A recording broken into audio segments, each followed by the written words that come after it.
good. Okay, I have started streaming. Huzzay, hooray.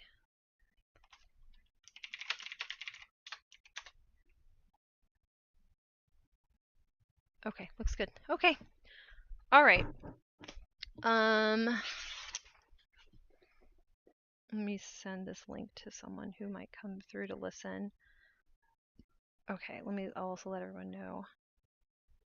Yeah, I went to the beach with Merlin and a friend that I met a while back when Merlin was a puppy, who's like my friend and probably on the spectrum. So I'm also gonna link to her as well.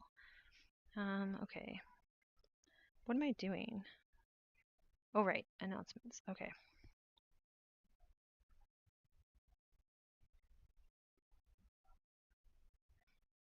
Okay. I can also post the link in the Discord. That would probably be helpful. B. I need to eat. Also, I ate like an apple for breakfast. That's not enough food. Okay.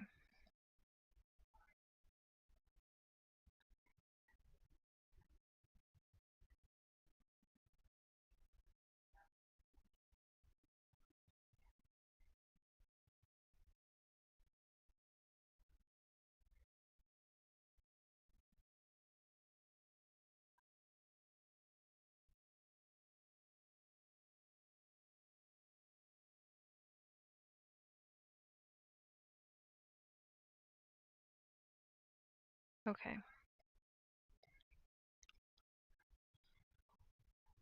Sharing settings. I guess I can just copy that link.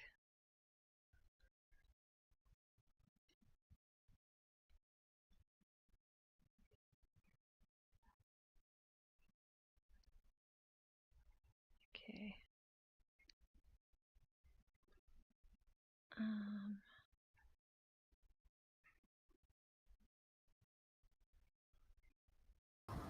Did anyone ever edit episodes of this into a podcast format? I did not, but I'm going to still do that.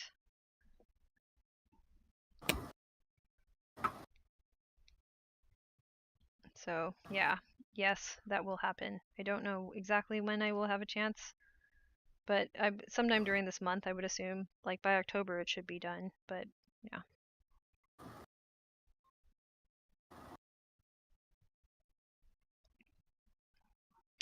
Okay. Um,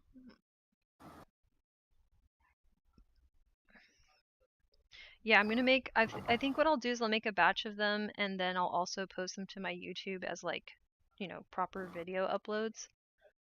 Mm-hmm. So that's the goal, because then I have more engagement on YouTube, which is a good idea.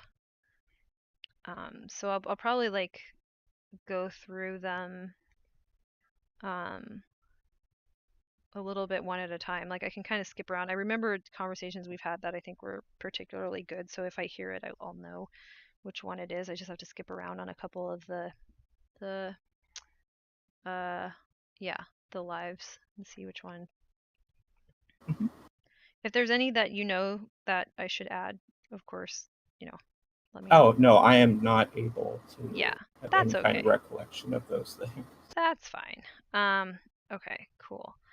Let me go to Discord and make sure everybody knows. And also, I want to send it to Melinda, who I was on the walk with. My brain is weird. Okay.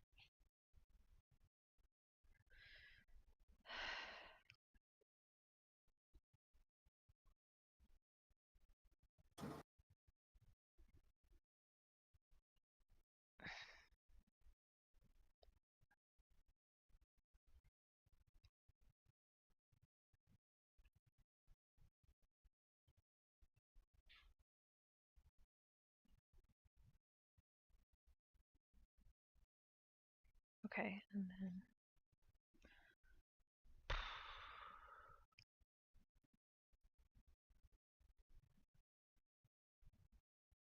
All right. Okay. I'm gonna sit here for a second because I was just walking we went to like this beach area, Mhm. and yeah, just walked around first thing in the morning.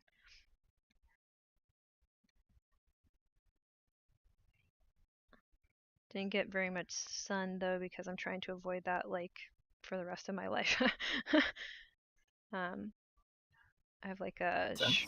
yeah, like I have a shrug hoodie that's pretty big. I want even a bigger hood on a like shrug type hoodie, and just wear those all the time because yeah, I've gotten enough sun for somebody as pale as me.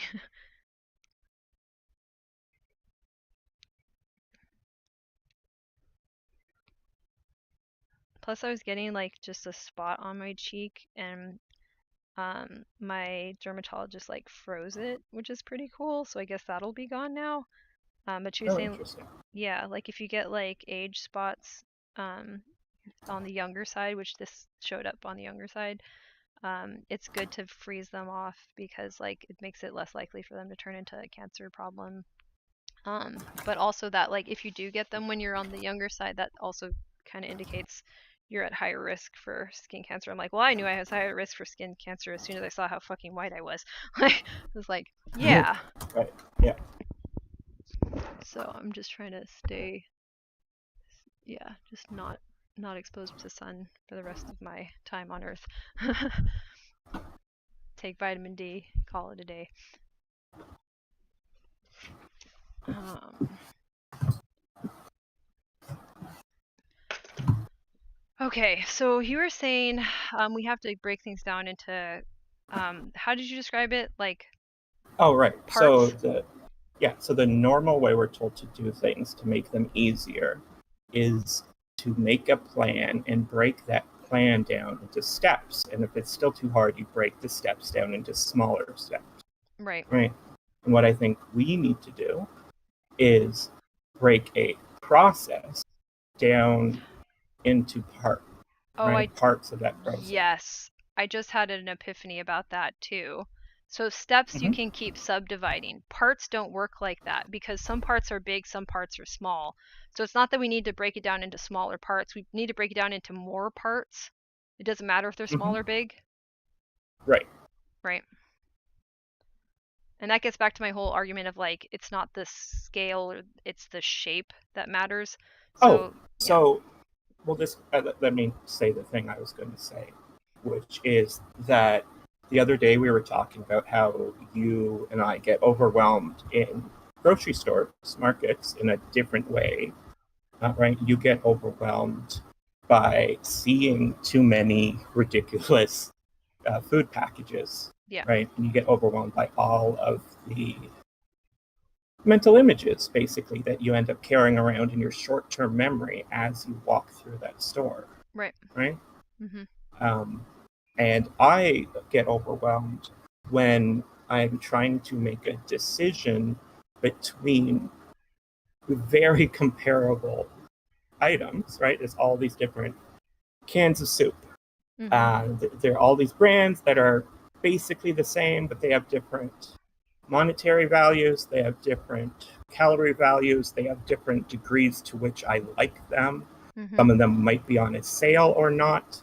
Some of them, you know, and like I can't even remember to think like, oh, this has weight. I have to make sure not to get too much to carry home. That one I can't even remember. But what happens to me is that I'm trying to figure out all of the specific local featural details of these objects and then put them into a complex configuration of comparison to Right. find the one that approaches an ideal everything point, like price, calorie, value, taste point Mhm. for my resources.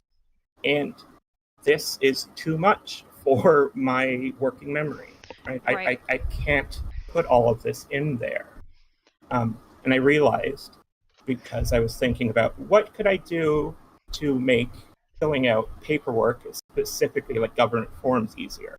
All I need is like a program where I could drag its record of information about one of my pieces of ID onto the form and auto populate, auto fill out the places that that piece of ID is relevant, and keep doing Right. that until it's all filled out, right? Right. But without that program, what I have to do is just like cover all of the boxes with a piece of paper, except the one I'm currently filling out. Right. And then it should all be easy. I could fill out my name, I could fill out date of birth or whatever, like some specific piece of information I could fill out easily. Mm-hmm. But when it comes to a complicated form, and the ones I had to fill out to sponsor my wife as a permanent resident here in Canada, like it started with a 7-page checklist of other forms and things to fill out. Oh, Jesus. And Oh. and to figure out that process, I had to try to model all of it at the same time Mm-hmm. so that I could see if there's anything missing, right? Yep. Like, of course, this absolutely drained me. I was trying to do the equivalent of picking up 100 items, Yeah. right? Yep. And so oh, right. And so I think this very directly relates to the idea of breaking processes down into more parts Mm-hmm. because the only time you actually need to do that is when the process you're trying to do is one that is surpassing your working memory, right? Right. All the processes that don't surpass your working memory, you already do them. They're already part of your life. You're already accomplishing them just fine, Mm-hmm. right? The ones that we notice are ones that are surpassing that somehow. Yep. And by breaking into more parts, it becomes less because you've now made, like, okay, so as an example, let's say you have your bird's eye view of it, right? If you don't feel adequately informed about it, that you could even know where to slice it and say, like, this goes with that, that goes with this is one unit. Like, it's like, think of it like there's a car, right? And you Mm-hmm. have your engine, and you have, on mine you have transmission, that's like a manual transmission. Okay, so my transmission is connected to my engine. You can think of them as one thing, you can think of it as one car, but I could also think of, like, okay, I could look at just the engine, or I could look at just the transmission, but there's kind of like a line, and it's not fully arbitrary between those things as units. So it's like it's saying, yes, all of it's there, but I'm going to make more parts, and then I'm going to care about the parts in this section. um Instead of, so you wouldn't want to make less parts. That wouldn't make sense. Like, ultimately it kind of seems like there's less parts because you're like, oh, well, there's the engine and then there's the transmission, and that has little parts inside of it. I'm just going to pay attention to that one.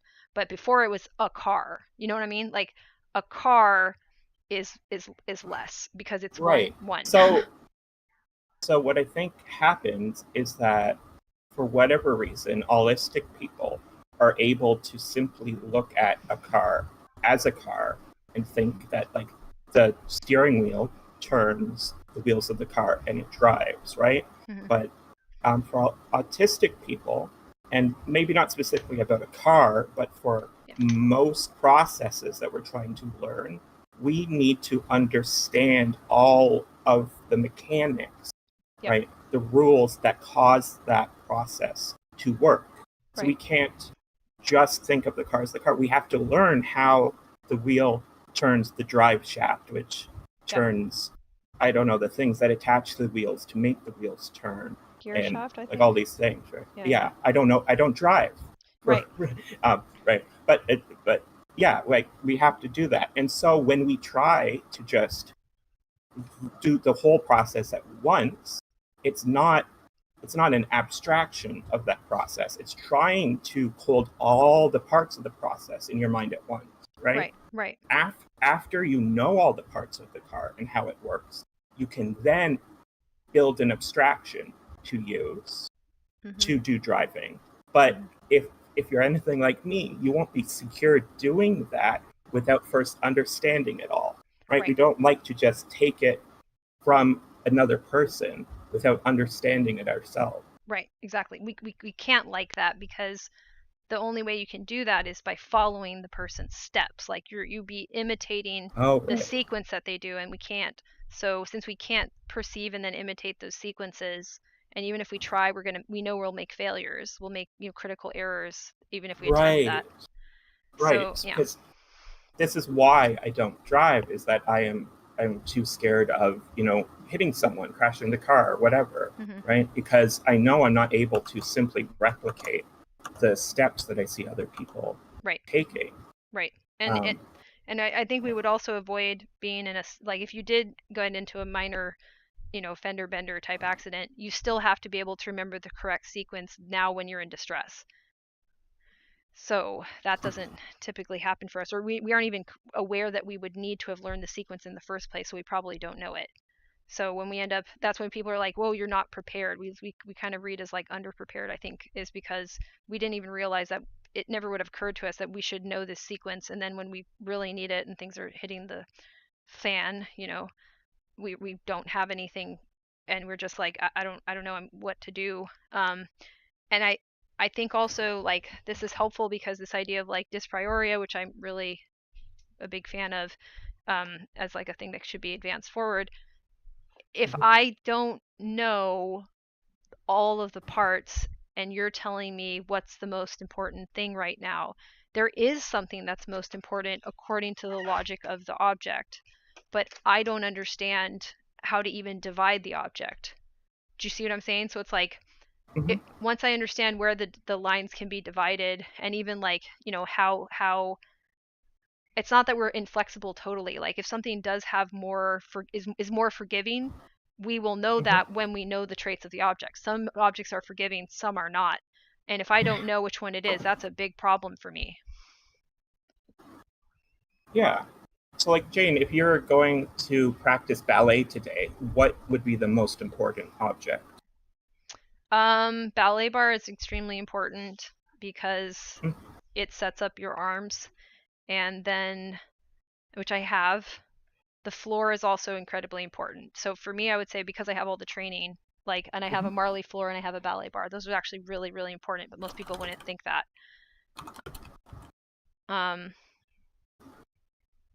Yeah, and then so that's the environment stuff, and then the second most important thing would be slow and steady pliés and tendus.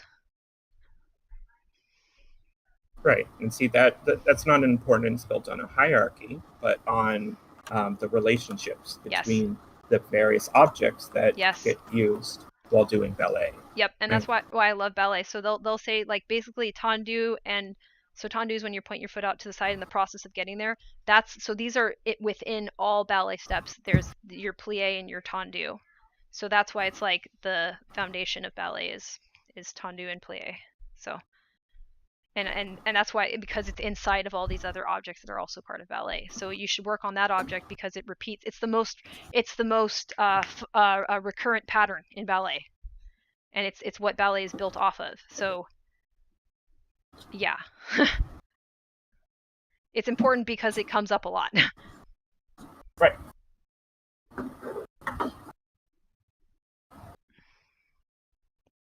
And even for me, it's like important, has some idea of like being useful, like what is efficient.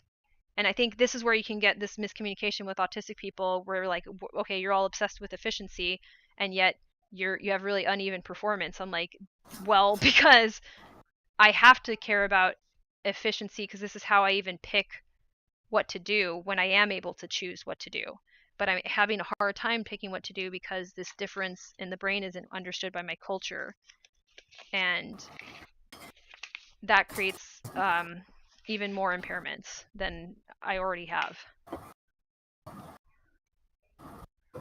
Right. Like, and also just like efficiency is more important the less resources you have. Right. Right. If you have a hard Exactly. time doing things, it's important to be efficient when you do things. Yes. Yes. Exactly.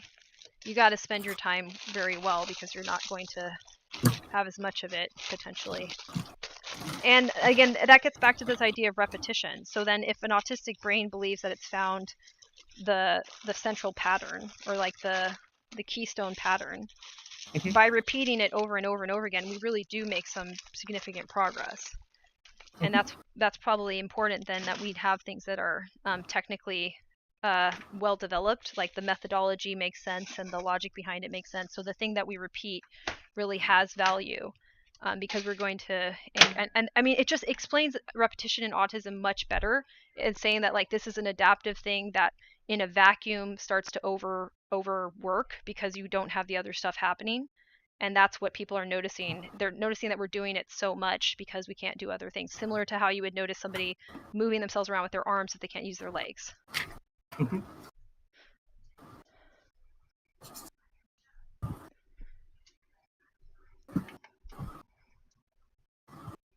Yeah, this makes sense. Yeah, thank you for adding that because I needed that. Getting away from the language of people with this other part of their brain is difficult because it surrounds me, so it can be every now and then quite confusing to separate from it. And that's why it's like bigger or smaller is just not it. It's not bigger parts or smaller parts because that's what you would do when you're subdividing distance. It's a shorter distance. They're really saying shorter and longer distances. They're not really saying bigger or smaller. They're really saying it takes, if something's bigger, it's going to take you longer to get across it. So they're really just talking about distance. Right. So what it is simpler and more complex parts, simpler and Right. more complex objects, and their component objects. Mm-hmm. Right. A part is just a component object of another object. Well, and then for simpler and complex, yeah, no, that works. That works to me. Yeah, yeah, Right. yeah. Simpler is Right. a, So yeah, the components are simpler more just complex. means Yeah, yeah. there's less component objects in a simpler object. Right. Mm-hmm. And then if So if you divide any process task up into in any amount, the pieces are simpler than the whole right, by definition. and what we're looking for is perhaps the maximum simple while also being maximally significant. So the complexity, there's things that are simple that like so there's things that are simple in ballet that do not contribute to every single movement you're doing, and there's things that are simple in ballet that do. So those the ones that contribute to everything are more significant to the complexity of the whole. Mm-hmm.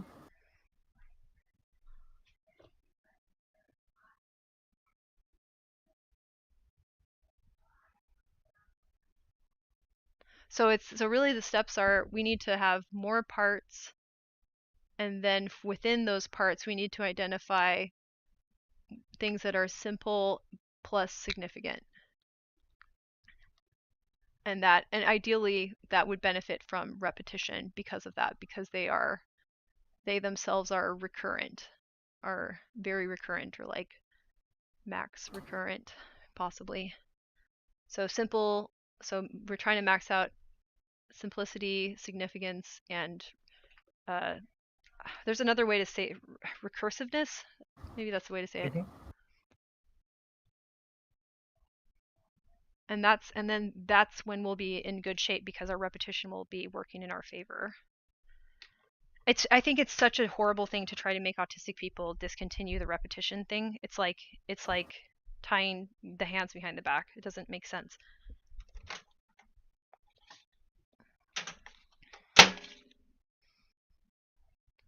Well, yeah, repetition is one of the few ways our brain can properly encode configurational data, Right. right? Right. Yeah.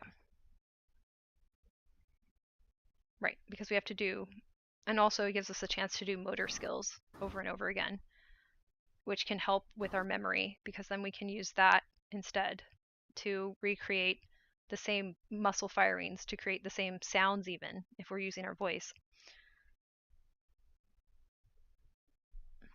Um, is there a difference between short-term memory and working memory? Yes. Um, Mm-hmm. one of them is kind of like one of them is shorter. So working memory is even shorter than short-term memory. It's very short. It's like Mm-hmm. the range of seconds. And then Okay. I forget some of the distinctions. Depending on who you talk to, they point out different features of it. Okay, let me say a thing and you could tell me how useful or inaccurate that analogy is, right? Mhm. So, like, working memory are the things that you are currently holding modeled in your mind. Mhm. And short term memory are the things that you have experienced recently and have not yet been formatted into long term memory storage. Yes, and they're yes. Working memory is specifically for manipulating the information, and then Mm-hmm. short term. Oh no, wait. I'm sorry. Short term memory is a super quick one. I had to look this up. I'm so sorry. Short term memory Okay. is even shorter.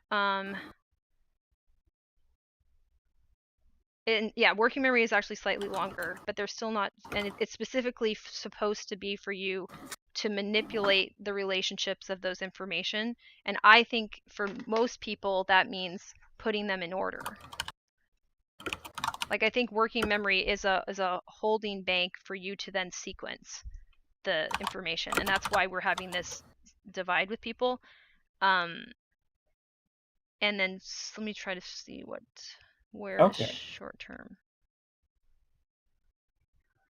Um, Okay, so then when I'm having a conversation and I'm like, oh my gosh, I've lost the thought I was having, what's happened is that I have something like a pointer in my working memory yeah, that I was supposed to talk about something, but that thing has left my short term memory. So I can right. no longer reference it. Hmm.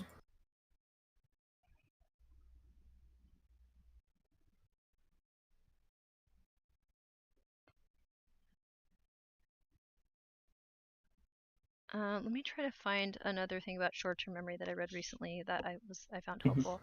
Again, this is like I haven't gotten that far, I guess. I probably should. mhm. I've been so interested in the long-term memory side of things. Oh, I was going to say, like, that's what I'm here for on the team is to work on language and words when it's important because I can't delve into the research the way you can. Hmm. Um, right. And so I like come up with ways to say things and then I bring them to you to check that they fit with your understanding of the research. And we split off to, you know, work on things and then come back together. It lasts for up to a minute, unless you're using rehearsal strategies, which we have to use. So I think we have like a short-term memory issue, is what I was thinking. I have to get this mapped out, but I don't have it. So it's supposed to be a holding place where if you revisit it, you might move it over to long-term memory. Mm-hmm. I think that's what it is.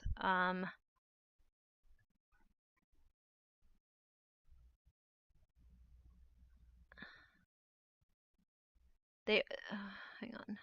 And that some people argue that they overlap and are the same thing or something. But this is where I think Right. autism could shed light on this. So I probably need to get over there. Um,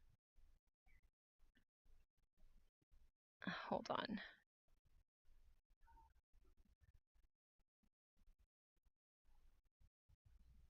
And then the other thing about working memory is that this is what's important. There's a visual, so that GPS thing, there's a visual component and a spatial one, which obviously is fucked for us, and there's an auditory one, Mm-hmm. and that these two components are not fused together, that you somehow bounce between them, and for us we may have one that's knocked out more than the other, and spatial will always be knocked out.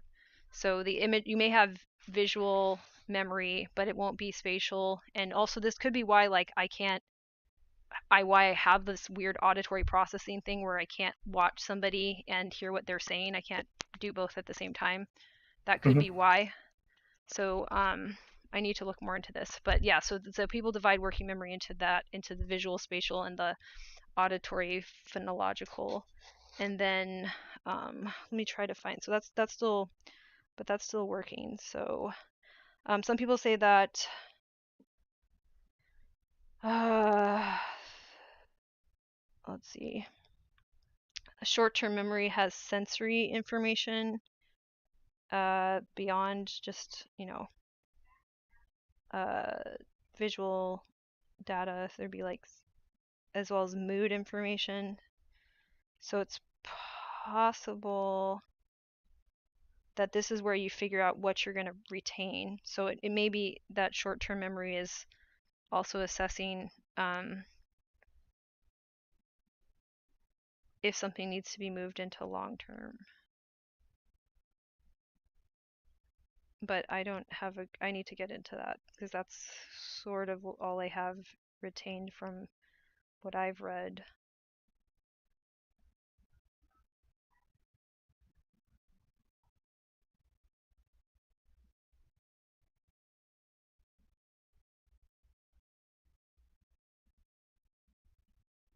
So in order for a memory to be retained, it has to be transferred over from short term to long term. So we have differences in our long term memory, so that must mean that something different is happening either at the Mhm. point of transference or prior to it. And then let me get a better definition of short term memory. And just, I am putting this into context because I have read, but it wasn't my central focus. So Mhm. it's peripheral.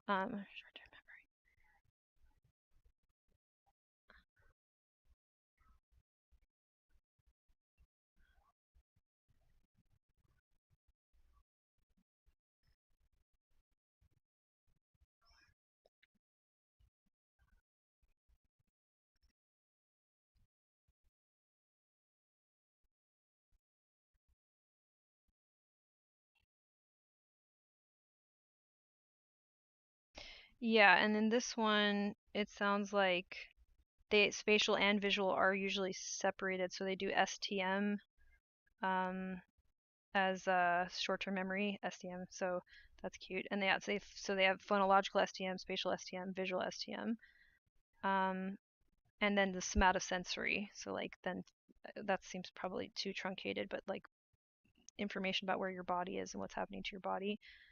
Um, and some people take sensory memory out of short term as well, which is odd, but interesting. Let me see here.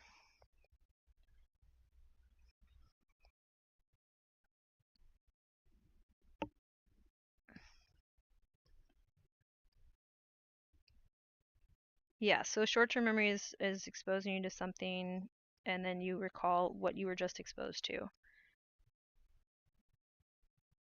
Um,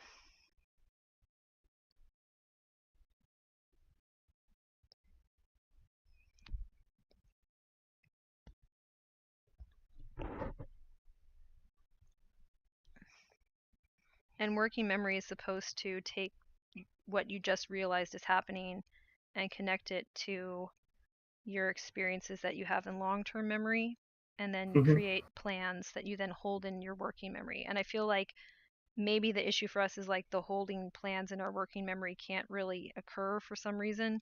And Mhm. maybe it's physiologically okay, like it could. Um, but let me look at this. Hold on. Because with ADHD, there's like some sort of a disconnect where they can't get what they need out of storage into working memory to make plans. And for us, I think we probably could, but the problem is that the way that we understand plans is crazy because we don't have the sequencing thing. Um, Right. yeah. So then I think working memory, it probably is there, but doesn't like I think our working memory is still connecting what's currently happening to our past, but it seems like it retrieves everything. Like it retrieves Mhm. things that people normally wouldn't expect. So working memory functions by comparing things in long and short-term memory. Yeah. And then normally would hold plans and lists after that comparison. So short-term memory is what just happened, and then Mhm. working memory uses that and information in long-term memory to create plans. And for us, I think working memory, and this is why I don't think I chest it as having poor working memory necessarily, it would be retrieving everything we know about an object and the object we were just exposed to that's relevant to it, which could be anything and could be our special interest object, right? So Mhm. we may be ignoring a lot of things because maybe our working memory is just looking for that connection of like something being particularly meaningful. And therefore, if something's meaningful to us, it may be meaningful to the universe we live in. And again, we can make up for the not being able to really see where we are visually or like visual spatially, not really knowing where we are. So it may be that our working memory is just kind of altered and doing a slightly different job and can't ever develop the job of sequencing because do you see what I'm saying? So then the working memory isn't actually the problem if this is right. It would be that Mm-hmm. because we could never sequence to begin with, because that requires a visual spatial understanding we don't have, then working memory instead became about creating meaning and finding patterns between long-term data and a specific object that we're paying attention to. And we're trying to find the most meaningful object in the room potentially, which is interesting.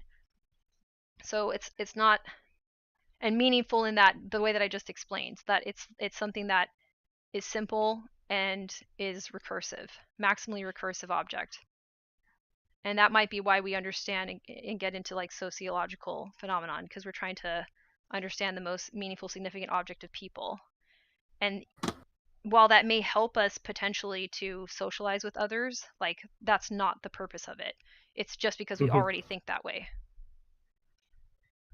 So a thought I was having quite a bit earlier was whether, rather than saying autistic people are better at abstraction, it makes more sense to say that like those autistic people that are more able to approximate functioning within holistic society are those who have most improved and built our ability to abstract, Mm-hmm. because um, the more you can abstract objects, the less overwhelmed you'll get, because those abstract objects will be simpler Right. than they would be non-abstracted. Right. And they'll apply more often. They'll be more relevant. So if Mm-hmm. you have an abstract object, you get to use it a lot more than a less abstract object.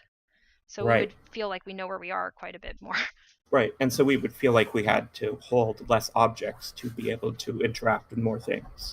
and and Right. and to yes, yes, and also just to alleviate the feeling of uncertainty and being lost, which I think is like one of the major stressors, and even like our suicidal ideation that should be factored in, and why maybe that should have a different name as well.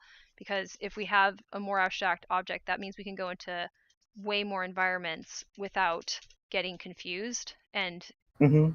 And the times that we've been visibly confused about where we are, bad things happen to us. So we're also going to be motivated from our histories of bullying and exclusion and ostracization, etc.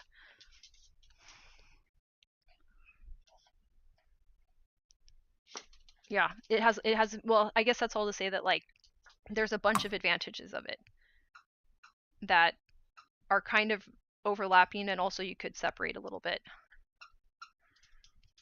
Mm-hmm. Hi, Kyle.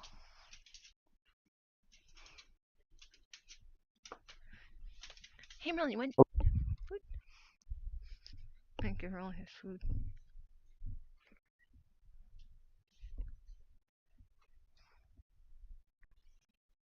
Yeah, I'm gonna listen back to what you said to support. Actually, I gotta think about that more, because that wasn't where my brain went, but I think there's more that I need to think about there. Mm-hmm. This makes sense.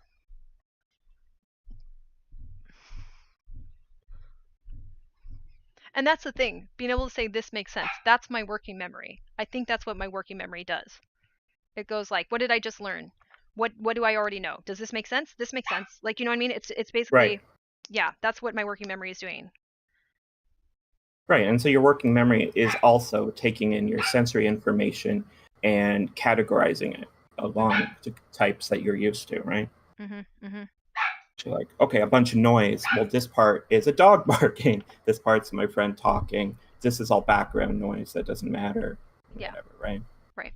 Um, the reason I'm asking the specific questions I am at the moment is because I was working on the term decompressing, right?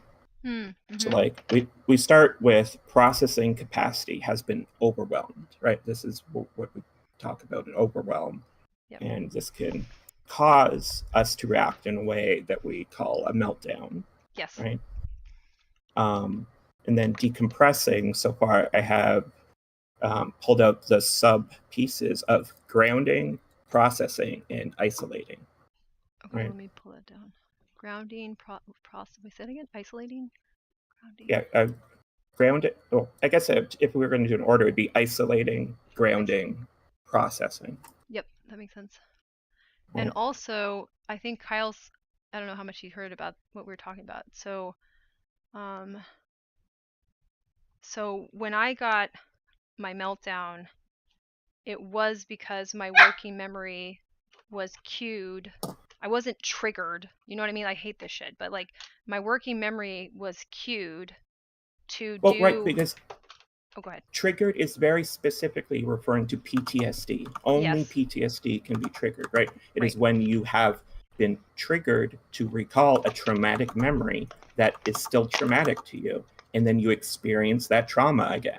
Right. And That is what triggering the is. way that I think literally all the time can't be trauma. You know what I mean? Like that's insulting. Mm-hmm. This is just Mm-hmm. so what happened was I received a cue from my working memory to compare all instances of ideations and my history with ideations and the context of what this person just said to my backlog and my extensive memory on it, and also on the significance of it, right? Like the meaning of the event. And then I've had to process the meaning of the event. It's almost like I'm processing the meaning of the event for everybody, like for the world. It's like, what does this actually mean? And because that's how I always think. That is how I will think. Like I don't have another way of doing it. So that's why that was such a bad meltdown, because I understood the significance, because this is something that I have very well documented and lived through and understand on a level that is, you know, pretty rare. I'm just gonna say like uncanny, but kind of. I mean, so when somebody said something about suicidal ideation and just understanding the like what just happened, so that's my Mm-hmm. my short-term memory, and then my working memory does its job in my brain, which is to say, okay, what's the maximally recursive thing about this thing that just happened? And it was so recursive because suicidality and suicidal ideation in autistic women in particular, and my actual life, which parallels what the research is saying, or I guess uh, speaks to what the research is saying, validates it. It was intense because it's extremely significant, and it's extremely recursive, and and then the significance of that event happening that had just occurred was also getting calculated. And that was very disturbing for me, because I also then thought about the bullying that occurred, because then I was like, okay, what's the most recursive thing about being visible online? Oh, I'm easily targeted by misogynistic bullies. This is a fucking nightmare. I have just hurt my own cause, in ways that um, Mm-hmm. I was set up to do, because nobody wants to hurt us like that, or maybe somebody does, but this guy didn't. No decent human being would want to set you up to potentially Right. do that, but that's what these people did. And that said also to me that I live in a very dangerous world, because people could hit a bullseye of the worst thing they could do without trying to me. I was like, fuck. So all of that at once. And Right. yeah. And what you're saying about like the way you think can't be caused by trauma, and that's true. And the fact that you thought about all that doesn't have to have anything to do with trauma. But the fact that you were thinking about all that, right? The fact that you were thinking about your experiences of bullying, your experiences with suicidal ideation, and your understanding of the danger that people like you are in, all of Yes. those things on their own can cause PTSD because they're extremely traumatic, Yes. right?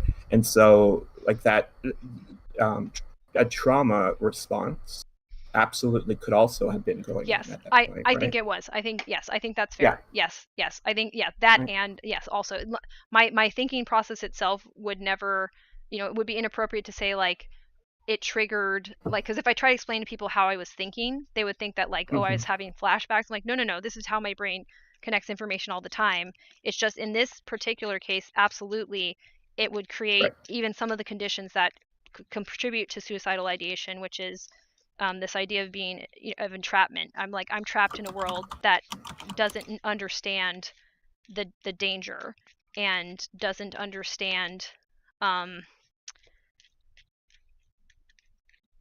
like what needs to change, or why. So I immediately um, felt betrayed. I felt betrayed by Mm-hmm. people who said they cared about me, or wanted to see me do well, or were happy for me, happy for my diagnosis, I was like, how can you say you're happy for my diagnosis when you just demonstrated to me that I'm fucking doomed? Like, that's, you know, that's how I experienced that. I was like, I'm screwed. I'm fucked. This is a nightmare. And it comes from thinking statistically, you know? Like, I was like, I know it was distorted. Like, Kyle could definitely see that it was distorted at the time, and it kind of evened out a little bit, and I couldn't stop going over it again because I want the data to be wrong, right? But at that time, and then I would think about, well, okay, but if the data's right, maybe I need to convince people. I'm like, but wait, how have people treated me? Not well. Okay, I can't convince them. Who can convince them? Nobody's talking about this but me and my friends. Oh, shit. You know, just like constantly, not only, and my therapist has to say, like, these people are not your bullies. And I'm like, but are they as stupid as my bullies were? That's what I'm concerned about. I know they're not my bullies, but are they as stupid as my bullies were? Because my bullies didn't mean to hurt me like that. They didn't know what they were doing. Do they not know what they're doing either? And that's Mm-hmm. terrifying.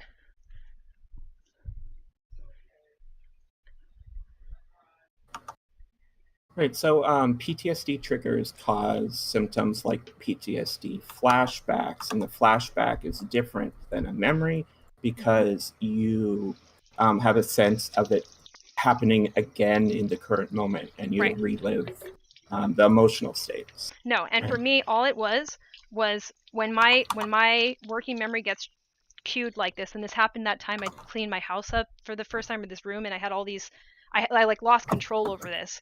My Mm-hmm. working memory pulls back my long-term memory, and it's just very fresh. Like, it feels like instead of the thing that just happened in my short-term memory in actual space, it feels like the thing that just happened is my long-term memory. It's not like I'm there. It's like it just happened. So Mm-hmm. something happens with my working memory where it's used to doing that. So then it can feel very strange because the memories will come up without me cueing them at all. Like, my working memory is just grabbing them and then delivers them, and it's like I just left that room, or I just, you know. So it's not like I'm confused about where I am or anything. It's that I'm experiencing that memory very similar to when it first happened and I was looking back on it. And I may not have and the confusing thing, especially during this event, I was having memories that I haven't thought about since they happened come up, and they were all related to, again, this recursiveness that I think my brain looks for to create a reasonable way to work with my disability and navigate through the world. This makes sense. You know what? Can I just say, like working memories, Mm-hmm. like checking again, like I even get to say this makes sense because of the working memory. This explains my personality more than anything else. My personality, my behavior, and my patterns. Like, this is recursive. Like, what kind of object am I? I'm this kind of object. Maybe, you know, the technicalities can get ironed out a bit better, and I'm sure somebody with like an advanced neuroscience degree, some of them might be on my side and some of them might ridicule me, who knows, right? But I think this is extremely important, what I am saying, because the odds that this is descriptive of at least this expression of autism before you get into intellectual impairments is really, really high. And it gets into why you would have such a high suicide rate and suicidal ideation uh, index for this category of people that goes up without the intellectual impairment. That's not how that usually goes with disabilities. Like, usually your lack of intellectual impairment would be protective except with autism, and this explains why. Mm-hmm. It not only explains it, it defines it. Like, this is a description of it. It's not like this is the reason for it. It's that this is it. This is it is that's the other side of one coin, or it's, you know, it's a feature of one object. So now, if I describe this object and then you add on the suicidal ideation, you should expect it to be there. I've just Mm-hmm. made it. I've just made it such that it would be uh, incongruent to not have it be there. Anyways, so that's cool. All right, now I'm ready to actually, you know what? I'm gonna get some cereal and eat. I'm starting slow, and I needed to do this talking section. I'm gonna be right back because I'll probably lose a little bit of connection going to the kitchen to get a bowl. Yeah, take time to go get food and bring it back. Hi, Kyle.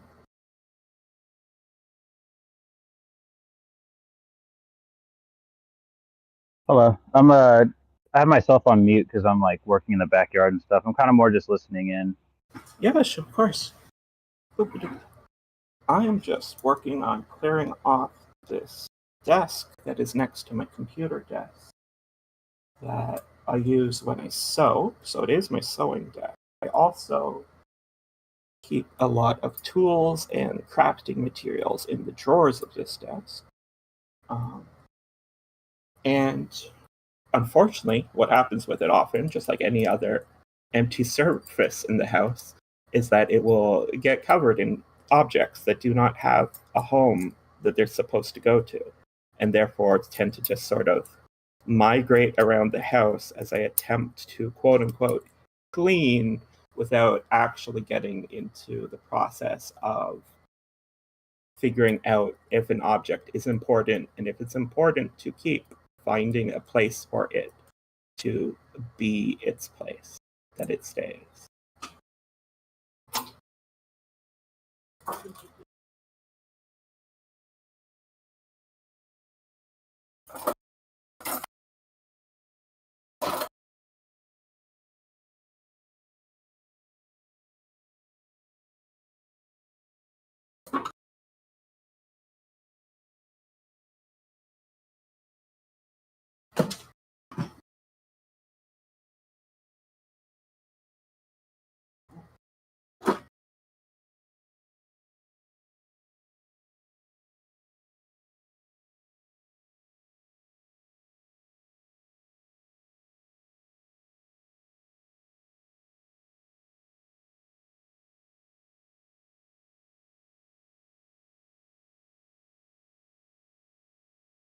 Batteries need somewhere to go.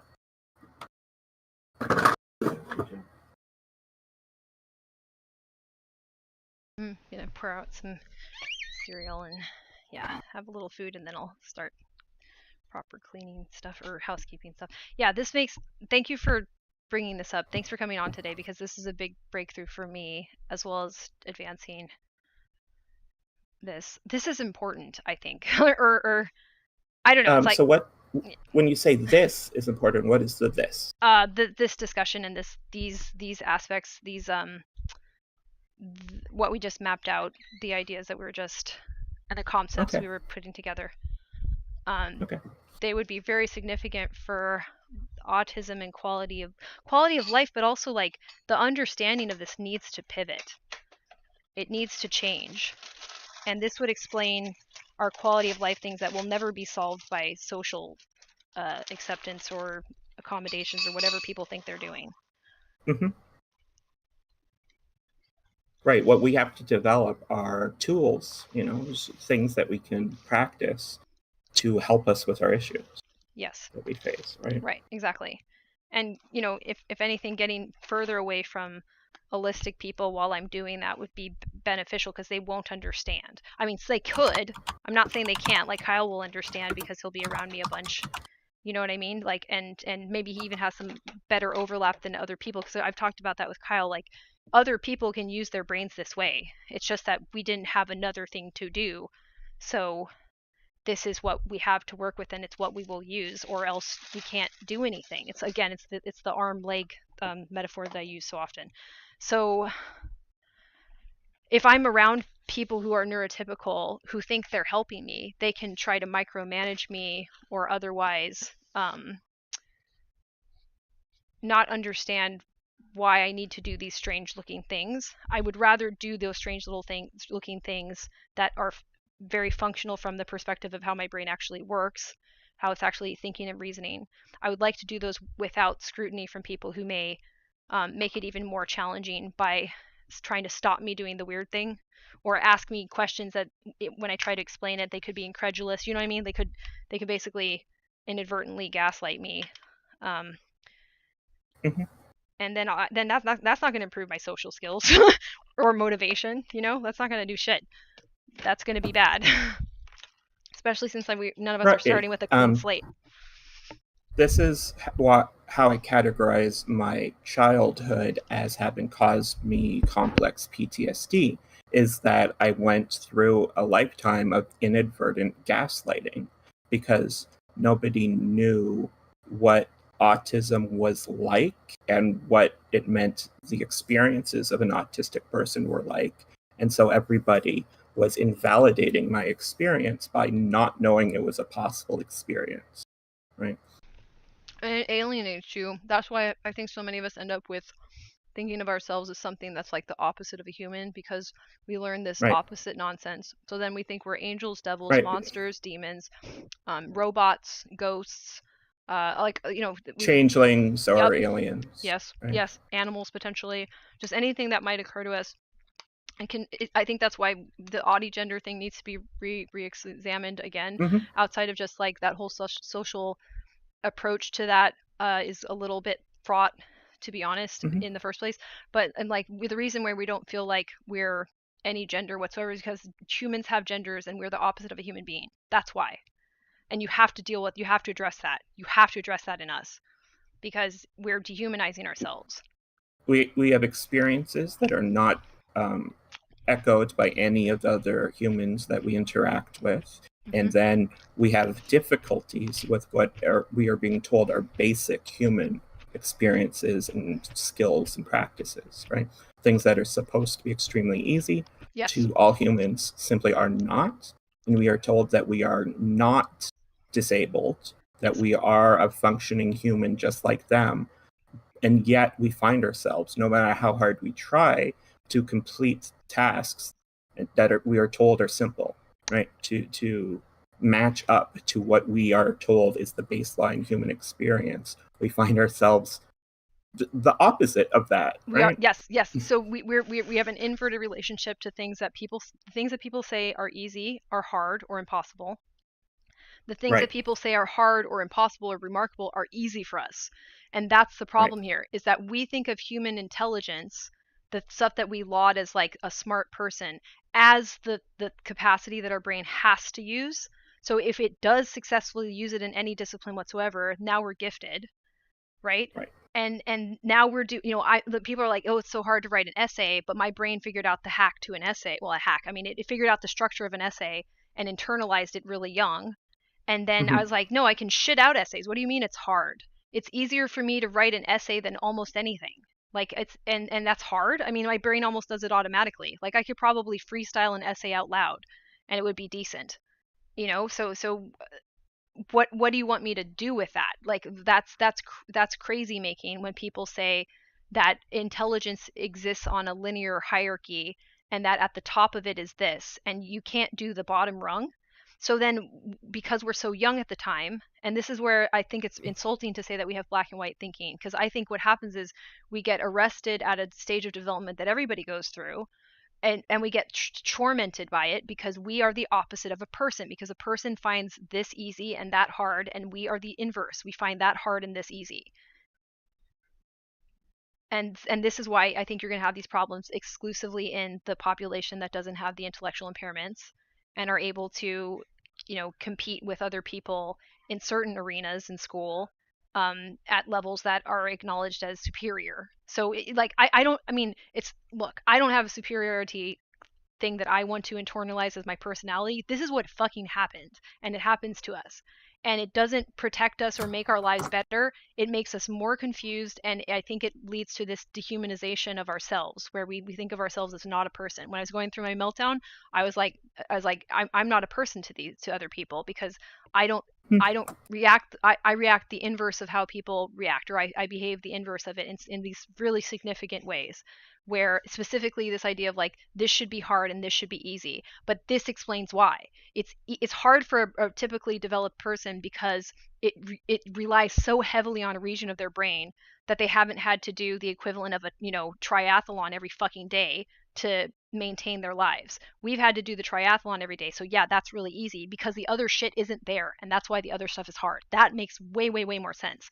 But when you're a kid, your go-to is to just internalize the messages from our society and say like, oh well, a normal person or a human being looks like this, and I not only don't look like that, I have the inverse scenario, therefore I am the opposite of a person. I think that's exactly what's happening to us.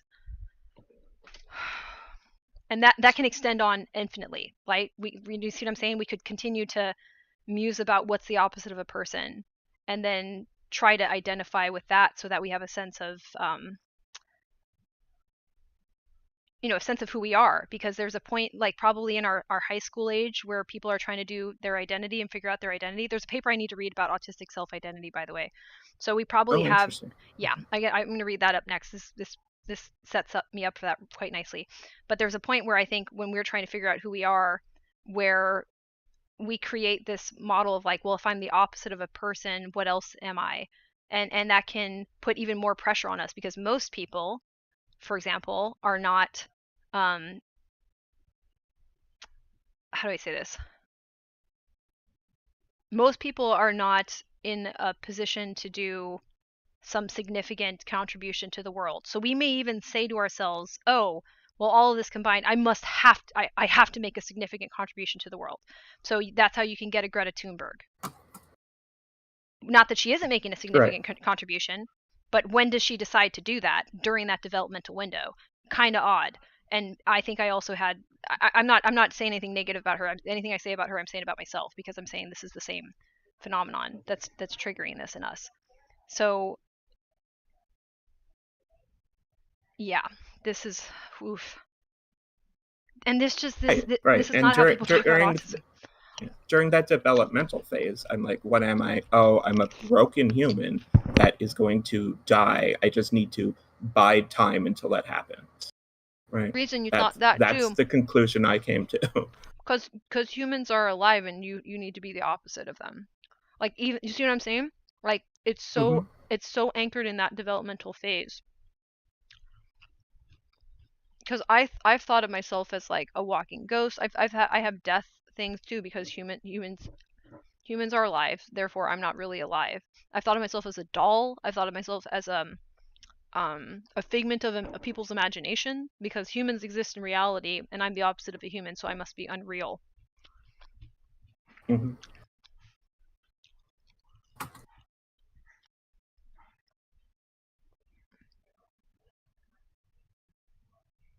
And what breaks my heart a little bit, I think this is definitely going into the podcast, for sure. Like, this is a really important one. But what breaks my heart is that I think what I'm saying right now is, or what we're saying. I'm sorry, I don't want to take too much credit for this, but what you've contributed, what I've been working on, regardless, like I'm just an agent of my brain being able to do this, and so are you. And our brains are capable of figuring this out, even in a relative vacuum. Like, I don't have a degree from a fancy university, neither do you. Yeah. Right. And yet our brains were still capable of getting here. That's incredible. And yet, right. I'm a high school dropout specifically because what they told me is the form for writing essays seemed so wrong to my brain that I couldn't force myself to write them. So I had to drop out of school. And it was wrong, by the way. That's where it's like, nobody taught me to write an essay. I taught myself. Sterling! Hello.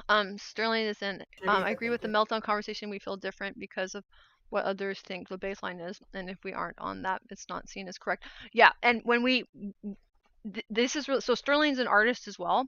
I know Sterling from IRL land, so I think this is where our art is coming from as well, where it's like, we aren't given words for our experiences. We're given words for experiences of a brain that is significantly different from us. And I'm arguing that we have a difference in, I think it's our grid cells or something thereabouts, which basically does visual spatial processing. So we don't even process the environment that we see. We don't move through space the same way. And that is where all your metaphors for social interaction are really rooted, is moving through space.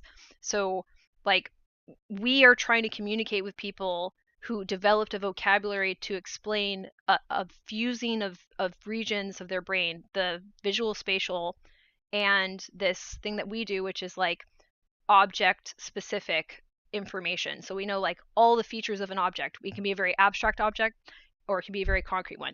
But if you're an artist, Then we can move to a super abstract language and say, like, I know this object is real. I'm going to tell other people about this object. And I'm going to tell people I know where the hell I am, even though I don't have any words to explain it to them. I don't get to have these idle conversations of figuring out, where are you? How are you doing? Where have you been? Where are you going? What was it like? I don't know, dude. I can hardly tell.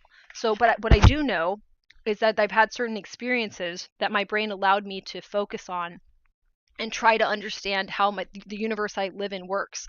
And if I can put that in the right phrasing, the right language, and make it specific enough and be clever enough with language or images that people who have also experienced it will recognize it.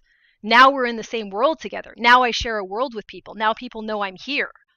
I've been here the whole time. It's just I don't know how to communicate this visual spatial information, the spatial like it's basically global configurationals. I'm working on so many different aspects of science, and I'm collapsing different disciplines in neuroscience that don't usually talk. But so we use local featural information. So one specific object and the features of it, and again, that object could be a very abstract object. It doesn't have to be like just a pillow, and it can keep, it can be fluffiness, like it could be a concept. And then everybody else is using global configurational, which is I think is borked in autism and creates everything downstream of it. So socialization is actually global configurational information being passed, and most people have this all married together where they can switch between it. We don't, and yet we're still trying to figure out where we are in the world. And as an artist, this creates an escape valve where we can get out and tell people what we've collected about the world, because we're still social. It's pro-social to share what you've learned with other people. It's just the kind of things that we learn are different and get perceived as like very academic or very, like, oh, that you're so deep.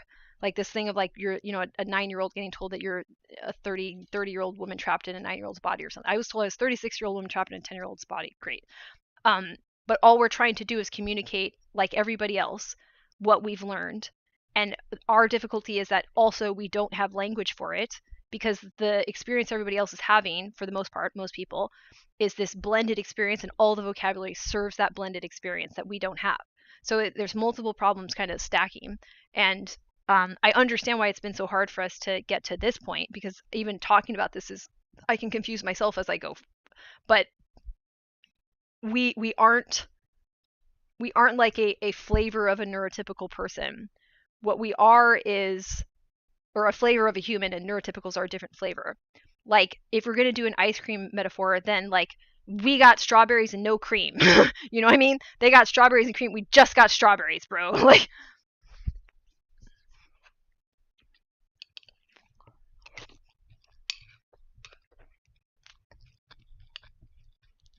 but they also have strawberries. I need them to know that we share something.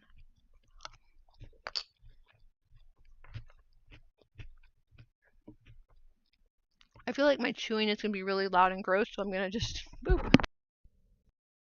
Yeah, sure. And I can talk for a little bit about this other thing that I've been working on, right? Because I'm working on like what exactly is decompressing, and is decompressing the best term to be using for what we do, right? So when you are overwhelmed, when you get overwhelmed, it's because your processing capacity has been overwhelmed, right? Too much sensory experiences has gone into you. You have experienced too much that to keep up with, and now you're no longer able to process and think and react to your environment in real time. And so you have an experience of being lost or blind to the environment around you, because you're no longer in step with it and reacting to it in real time, right? And so having your processing capacity overwhelmed in this way can cause a meltdown, which is when you react with a fight or flight or freeze response to this traumatic situation of feeling overwhelmed and lost and out of sync, right? Mm-hmm. And so when you become extremely overwhelmed, you're not necessarily going to have a meltdown. You can, but you might not. You might be able to work through and process some of that enough that it doesn't cause that reaction in you, right? But either way, once you have all this overwhelm, you can regulate this by doing what I call decompressing, right? Which I've broken down into the parts, steps, actions: isolating, grounding, processing, and recuperating, right? So you physically isolate, you leave if you can, you put on, your headphones to block out sound, you find a dark place to block out sights, you put a heavy blanket on to block out physical sensations, right? You try to stop intaking sensory experiences that would then need to be processed. And then you need to ground, so you stop generating more, you stop living in your mind and generating more questions or attempts to process that which you've experienced. You stop being grounded in those experiences, and you ground yourself in the present moment, in the fact that you're no longer experiencing too much and being overwhelmed. Then you take the time to slowly process through that which overwhelmed you, and then you need to recuperate from being in this overwhelmed state that has overtaxed you and your ability to deal with things, to process at a given time. That makes sense. I think, yeah, decompress makes sense because that still gets the idea of like more or less, which is good. And I don't know if other words effectively get away from the big or small. We don't want smaller or larger. What you're actually saying is that decompress would be to move down a layer of abstraction. Or, well, actually, wait, just kidding. I guess it's like up and then down. You'd go up and yeah. But then shit, hold on, I lost my point. You know what? I'll leave that for now.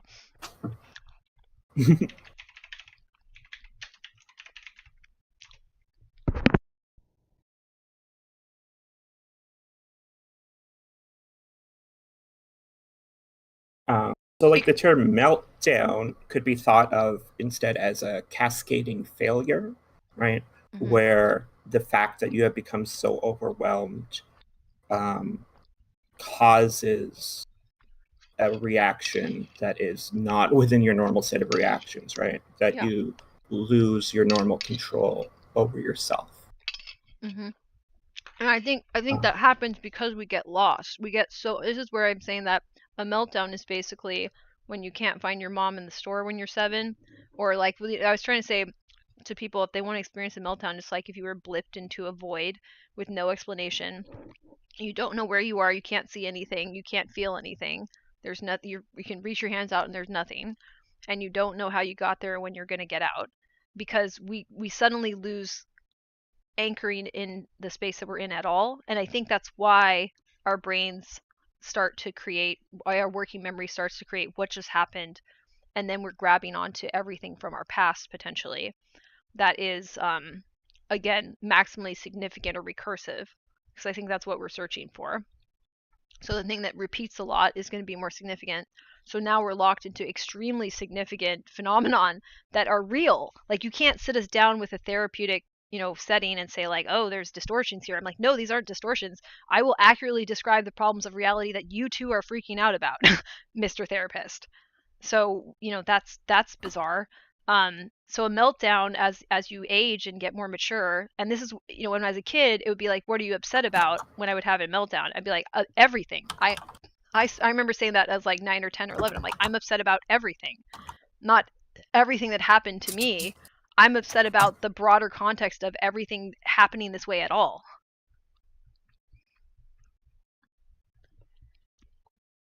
Right, they go harder into concern. Exactly. Yeah. And it's like, no, this is what our brain has to do because this is what it always does, and now you have a problem with it when I'm lost and it's trying to give me a sense of where the hell I am, like the and where I need to be is like, oh sorry, I'm in like new terrain talking about this. A lot of what we do on this is for Sterling's benefit, so that like they're aware. A lot of what we do is just like try to cut some new ground, because I think the way that neurodivergency is handled online, broadly speaking, is not it. Like I obviously, because I'm doing it so differently, and I think that we have to um do the work of remodeling how people think about it, not necessarily how we think about ourselves. That will come second. That will come as a byproduct. We need to rethink how we think of these phenomena that we call, you know, autism or any of these neurodevelopmental differences. So shit, what was I saying? Oh fuck. Hold on. Working memory. I had something that was, yeah, uncharted territory, so I'm trying to connect it. See, and my brain is making a connection between all of the stored data and the bigger patterns into and trying to find a really significant new piece of information to add in from what's happening right now. Fuck. Well, I lost it. Oh well. But I didn't lose it forever, because if I listen back to this, you know what I mean? My brain will catch it again. It'll be like, oh, there's the significance. Let me read what you were saying, because it might also. Yeah, and they won't let you. Let me actually. This is gonna probably do it, and they won't let you go away to decompress, and that creates a public-private. Yes, it's tough because how can you explain to others what you're going through? What do you do exactly? And they may have a very difficult time understanding it. So until I think we redefine autism as partially a visual spatial processing impairment, and say like, I'm literally lost, like I literally don't know where I am, and my brain is trying to tell me what I just saw that got me lost, and I need to be in my memories right now, and my memories, oh yeah, that's what it was, my memories are really cutting, biting criticisms of the world we live in, and I need to be with them, and this is a big deal. So like, this is how I've navigated the world, is by having these like really large concepts that got me called mature as a kid. All of us called mature as a kid. We still use them, and we need to have a sense that nobody is going to try to make us go anywhere while we're lost. Nobody's going to try to make us understandable to them when they've never lived with a brain like this. This is not helpful for me to have to explain myself while I look very upset, while I look crazy, for that matter. I used to have panic attacks. I thought I had a panic disorder with all of my meltdowns starting as a very little girl, because I thought I looked crazy, and that scared the shit out of me, because I knew from movies and books what people did to crazy women. And I'm still afraid of that, to be honest, because there's still people that are not great who are in positions of power. So, you know, for us, it's like, it's certainly, it can be explained, it could be understood, but we need the framework to be totally different. And then I need that change to happen at a scale that would be difficult to accomplish, because we're a tiny percentage of the population, and you know, like 97% of the population has other things to do besides understand us, and but every single day, 100% of the time, we have brains like this. So then I have to run into whatever percentage of that 97% that don't have any reason to learn about me. So this is why I would try this out. I mean, I'm going to be using this idea of like, if I'm having a meltdown, it would be the same as if you, as a neurotypical person, saying to a neurotypical person, you were blipped out of this reality, put into a black void with no explanation, and you don't know how long you'll be there. You don't know if you'll ever get out. You keep reaching around and you can't touch anything. You're on solid ground. You can lie on the floor if you'd like. But you can't see or feel anything. You can't find any exits, and you're just going to be stuck there for a while. And And meanwhile your actual body is in the real world. Good luck with that. You know what I mean? Like, it's like your consciousness is blipped into that black void. Effectively, you're there and you're still aware that your body is moving in space. Great, have fun. You know, that's what it's like for us. That would get us a lot further, and then they'd be like, oh shit. Like, then I can be like, what would you want if you were in that black void? Maybe to be in a safe space where you don't have to do anything, maybe just weighted blankets anchored down. Great. So your body doesn't have to get in any trouble while you're lost in a void.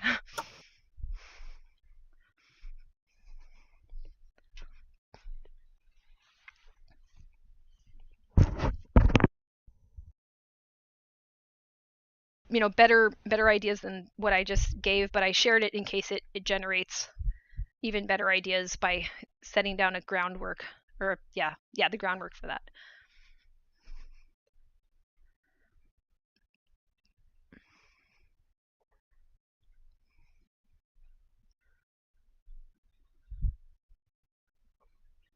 So I was looking up like examples of non-autistic meltdowns because like the reason this terminology exists is that they took words that already existed and started applying them to autistic people.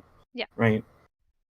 So not autistic people have situations where they lose control of themselves, because usually it seems to be because their ability to regulate themselves emotionally have been overwhelmed.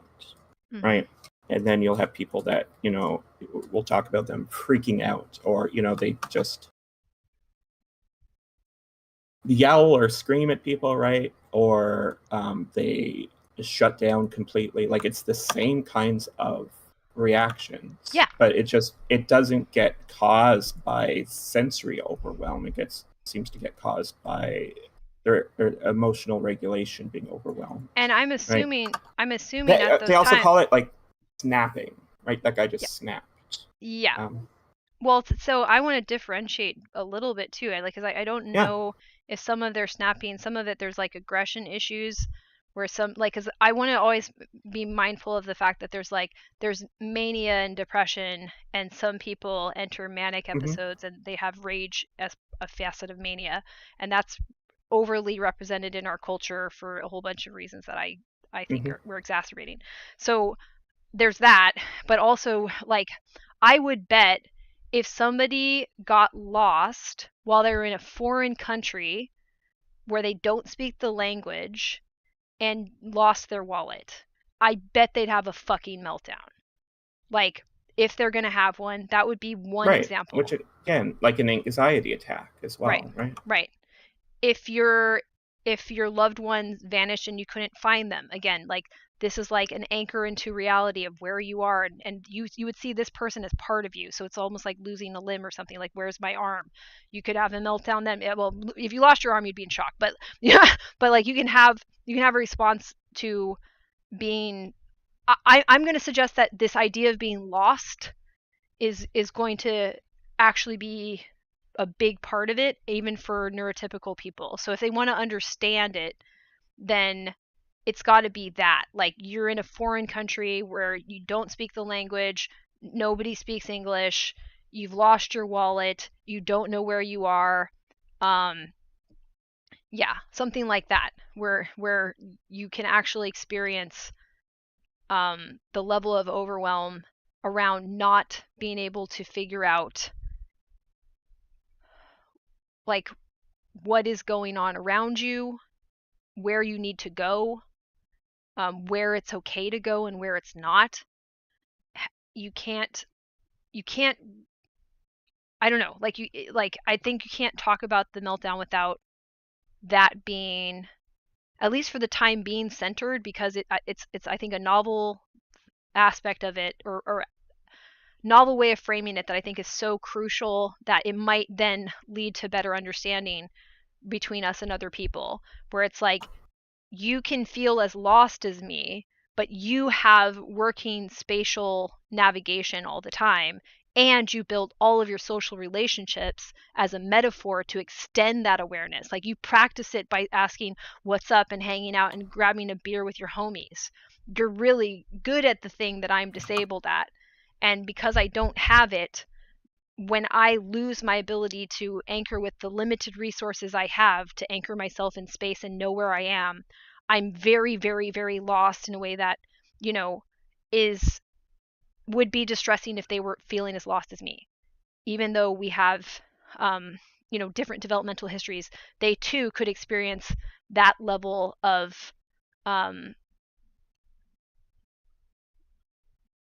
just and that's the emotion. That's where I want to. Oh, I remember where I want to say this. So like the idea of like Mm-hmm. the emotion that they're having then would be uncertainty, and Mm-hmm. uncertainty is the hardest on your metabolic system. So you can look at Lisa Feldman Barrett is my favorite neuroscientist, just for people who don't know.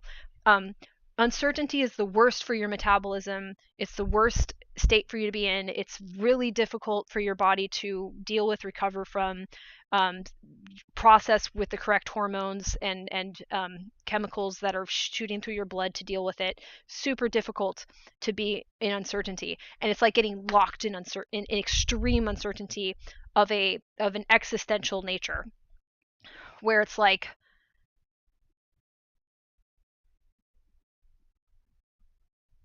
the emotion would be that of being blindfolded in an environment that just hurt you. Like you already got hurt by the environment because it's creating problems for you metabolically that you can't quite recover from, and now you're blindfolded and you have to move around, and everybody glomping onto you at that point who don't realize you're blindfolded, that you can't see. Mm-hmm. That's where it's going to escalate the meltdown, and you're going to get, and if, for example, if people try to restrain you, that's really bad. That will get you freaking out because now you're lost, you can't see where you are, and you just got captured. Like from the perspective of being like an animal, which we are, like what do you think would happen if you threw any animal into a pitch black room where they can't see anything and then you grab them? And that even Mm-hmm. explains that response better. Right. So the term they actually use is breakdown, right? That for non-autistic people, they'll say they have a breakdown if they've gone through too much anxiety or worry or other stressors in a certain day. They might experience a breakdown. Right. Yeah, and the same here. Sterling was saying like there's been points where I'm walking in a meltdown. I don't remember how I got from point A to point B. Same, because the way that I'm going to say the way that we naturally navigate is by finding these anchor objects, and they can be really abstract. So like your anchor object could be a special interest thing. It could be like I surround my room. Okay, Sterling saw my Bob shrine and also my Hello Kitty stuff. I have so much Hello Kitty in my room and like Sanrio in my room because it's an anchor. Like that is not the first Hello Kitty with glasses I have. I have another Nerd Kitty on the other wall, and another one over there. So it's like, so I have these anchor objects. Like there might be one on. There's like those Hello Kitties are on like 3 of my 4 walls. I have these anchor objects that help me to know, okay, this is where I am. This is good. I understand this. And if we don't have those and we're lost, I don't know how we would be navigating, because that's, I think, our regular navigation is to say like, here's this object, or even like, here's this concept, like, why am I here?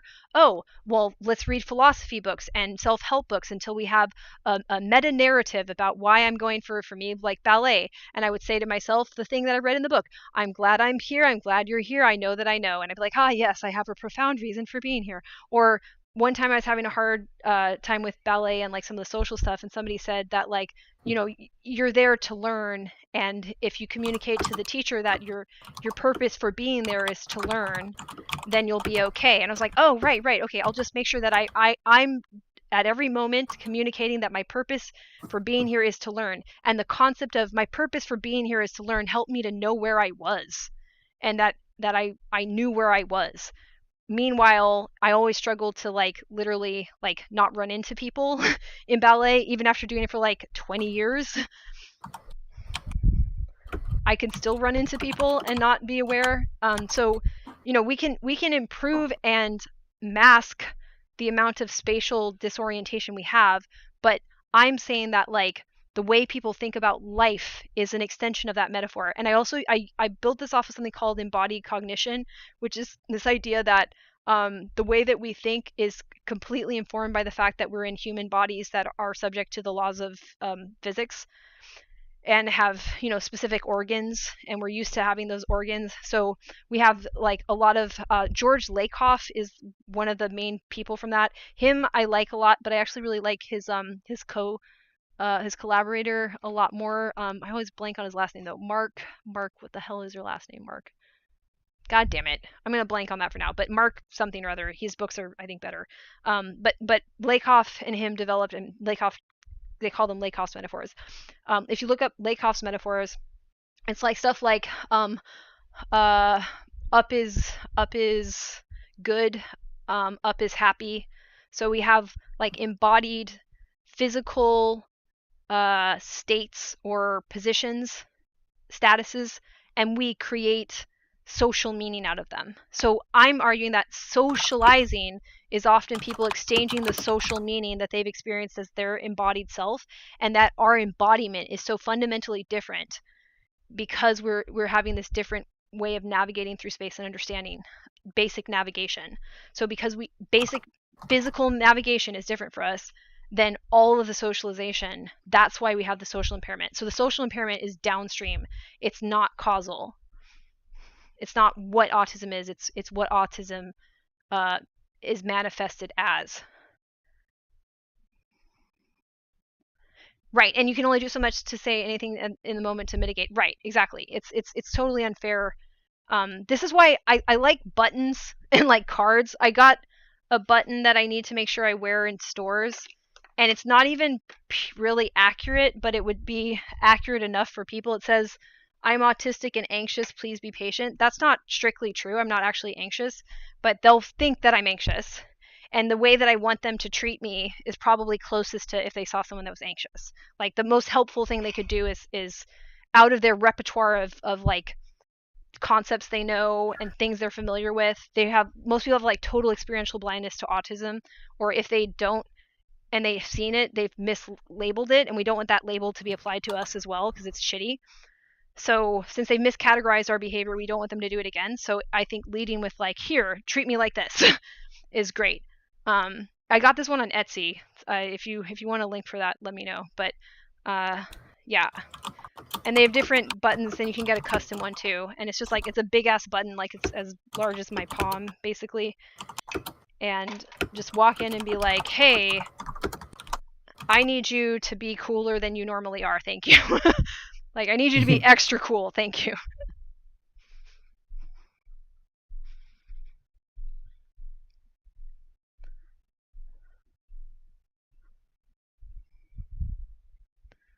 Yeah, and if ever it feels super fire hosey, by the way, to Sterling, we've been, so support I've known for like, oh gosh, how many years now? 3? Almost 3? Somewhere around 3, yeah. Yeah.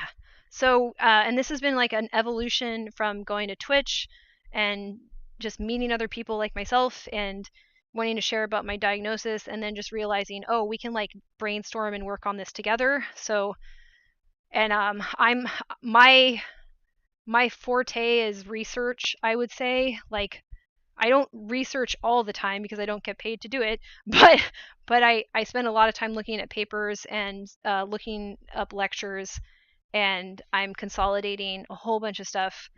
So if it ever is like a whole bunch at once, it's just because we've been working on it for like multiple years now, and we use this time to do it. Okay. Also, the housekeeping part. Let me just before if you want to participate in that, which I'm going to start doing now that I ate cereal and feel like I can do it. What you do is you walk into your space, and I like to call this space management because they say time management, and then if you have problems with space management, they call you a hoarder and then exploit you on TLC. So fuck that. Space management. What you do is you walk into the rooms that are your responsibility or your place of like, you know, rest and creativity, and just look, just observe it, just be like, this is a room. And then the way that I think of it is like, so now the room is an object and it has many objects in it, and we're just trying to find objects that are broken.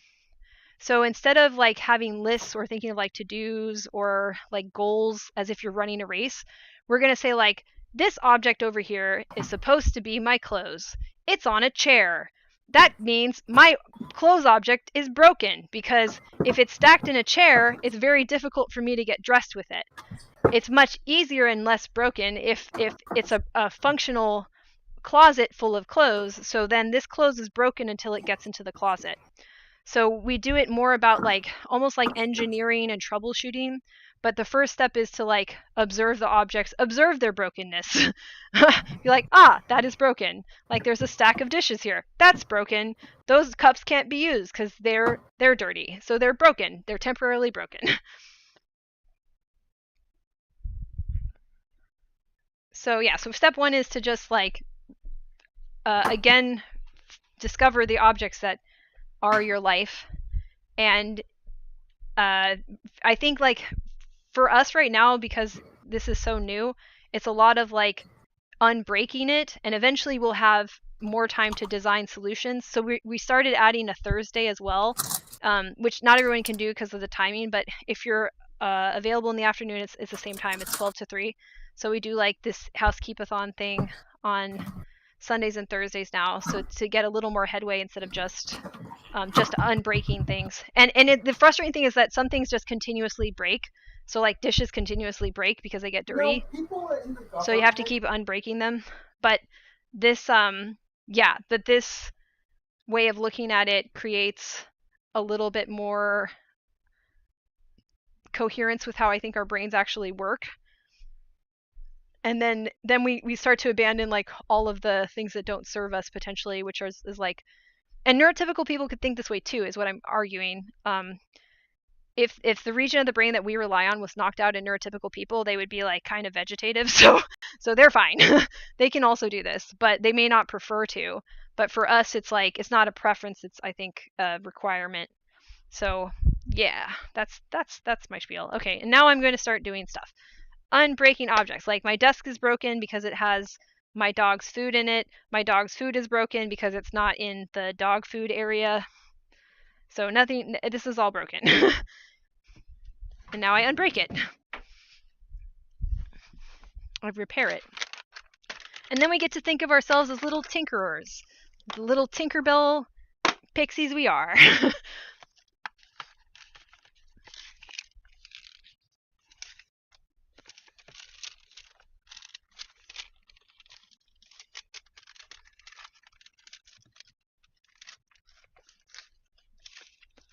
In fact, I'm going to clear out my dog's supply area.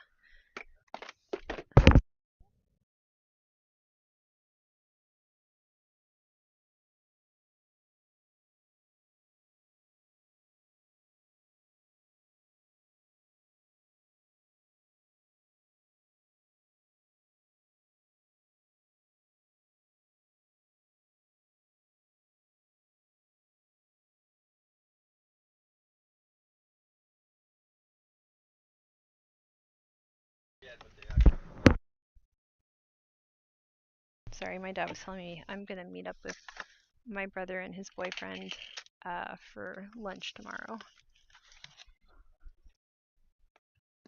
Okay.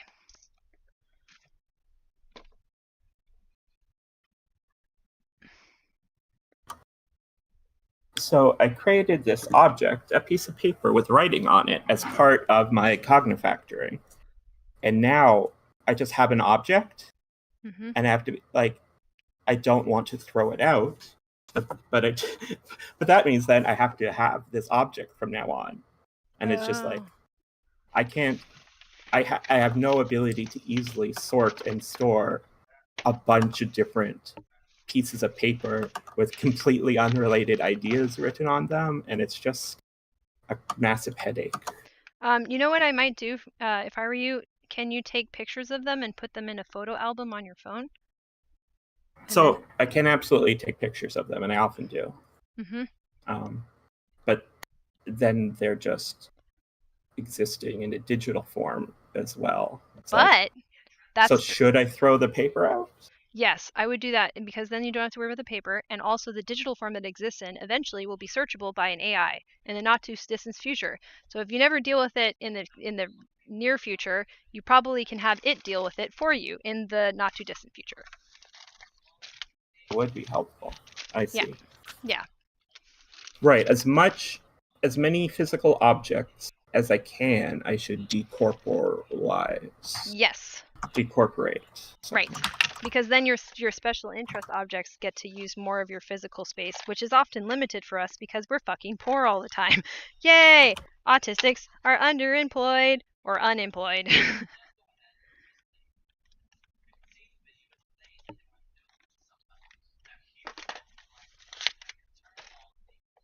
Decorporealize. To remove from having a physical form. That's the word I was trying to invent. I like it. I thought you said that. I ended up saying decorporate. Oh. Well, my brain edited it for you. Yeah, decorporate has more to do with like the laws relating to corporations. Oh, we should do that too. And then set them on fire forever.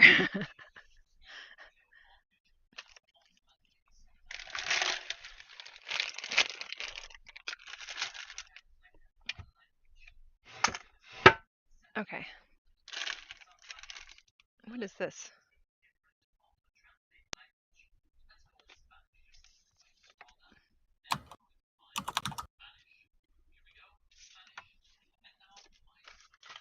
Incorporate, to take in or contain something as part of a whole. Include. So decorporate would mean to take something out of a whole or exclude a thing. So it wouldn't be the same as to decorporealize.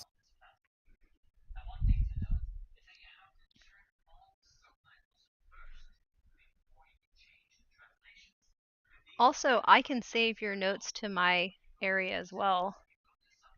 That would be cool. Like if you wanted to share your files in like a Google Drive at some point, we can have a Google Drive of all of our notes, and then it can become a book. Right. Because if I'm keeping a piece of paper, the presumption is that it contains useful ideas. Right. Those useful ideas can be extracted and expounded upon and made useful to more people. Exactly, in a book. So, and that's what I asked my writer friend for advice about making a book, and he said just get the ideas down however you do. So these are now part of our book. Like that's not just a piece of paper; it's book stuff. So it needs to go into a digital format where my book stuff is. So they live together in the same machine.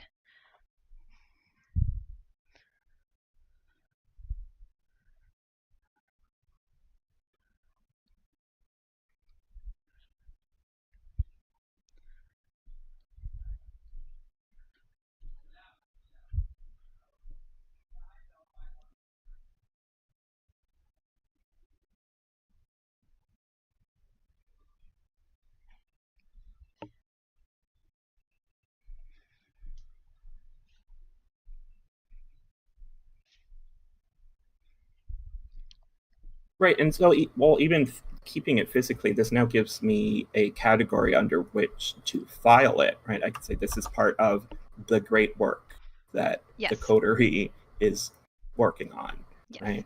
Yes. It is. It is part of our attempt to understand reality. Yes. And how our brain understands reality, thereby, because we're autistic, then understanding autism, and thereby also not autism. Because the only way you can understand autism is by understanding both. Yeah.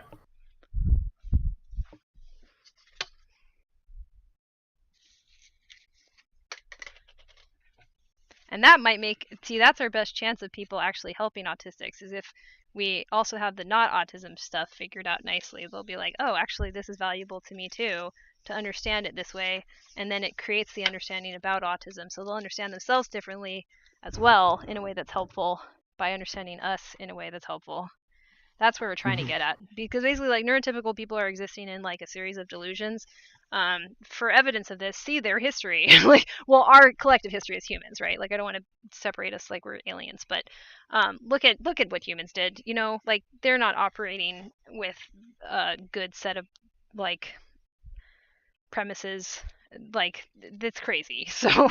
So they could stand to have an updated model of human behavior and everything.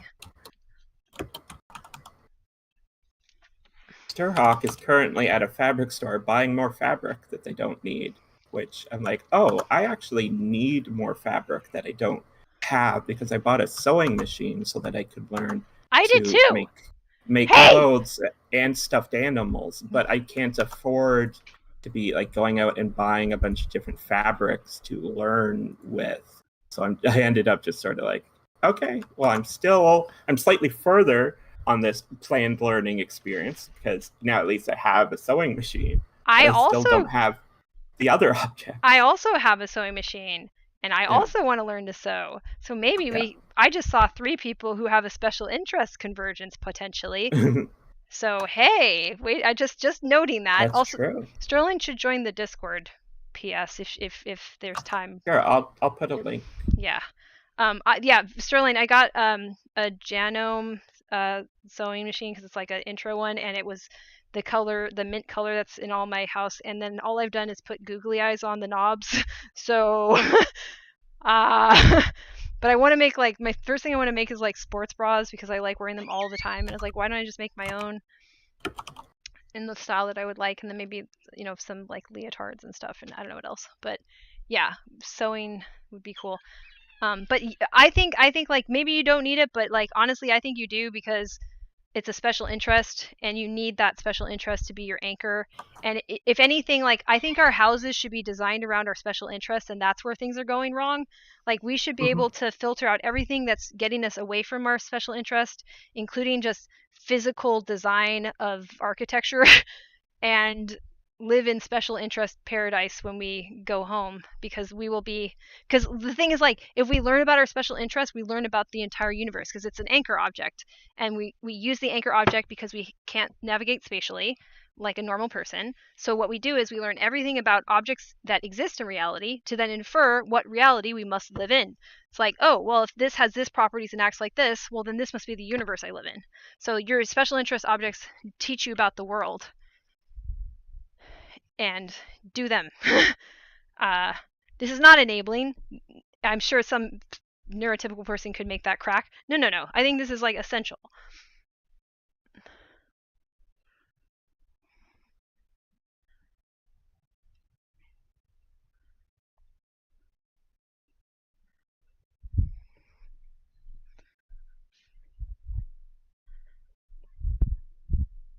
And, you know, in the revolution that I hope can happen for neurodevelopmentally different people, and especially autistics, is that, like, we can have more support so that these special interests do get coordinated in our living environments very, very well. So then we don't have to have stuff in our living environment that we don't care about, and we can have the special interest stuff take an even bigger precedent in the place that we spend most of our time.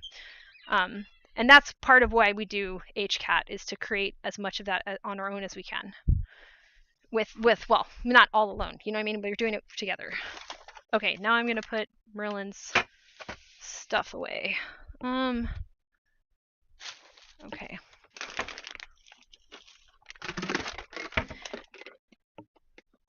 And and like eventually I want to do like this digital neighborhood thing. Like, I think of this as like not a community because I hate that metaphor. I think of it as a neighborhood, and I want us to have like a really cool digital neighborhood that creates a lot of the relationships and dynamics that would be better for us, so that we don't have to like build a whole, you know, separate structure physically. You know, that may not be practical, but we still get the benefit of like existing in an environment that agrees with how our brain actually like functions and is healthiest and happiest, and you know, we have a good quality of life that way is the goal.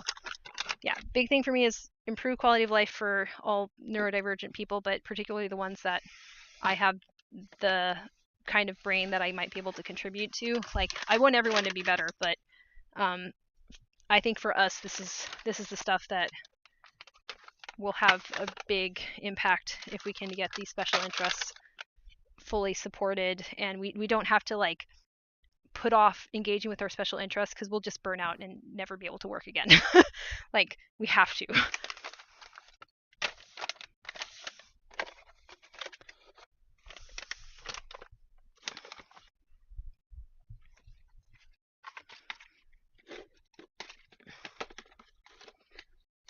I'm also, yeah, oh yeah, the revolution. That's right.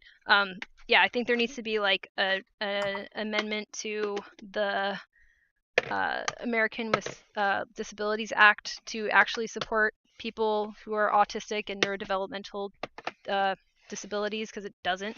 Because like our version of autism wasn't even on the books when that got passed through. Like they weren't even cognizant of us existing. So it's just not designed for us. And then we need actual support. And then that support can, once again, like be directed towards these sorts of things. So then we become more functional people. Basically, like we won't have this risk of homelessness that goes up and up and up and up for autistic people. All these things that are really wrecking our lives, and then ultimately making us unable to contribute to society when we really want to, and can. So yeah, that's like my bigger goal, is to do stuff like that.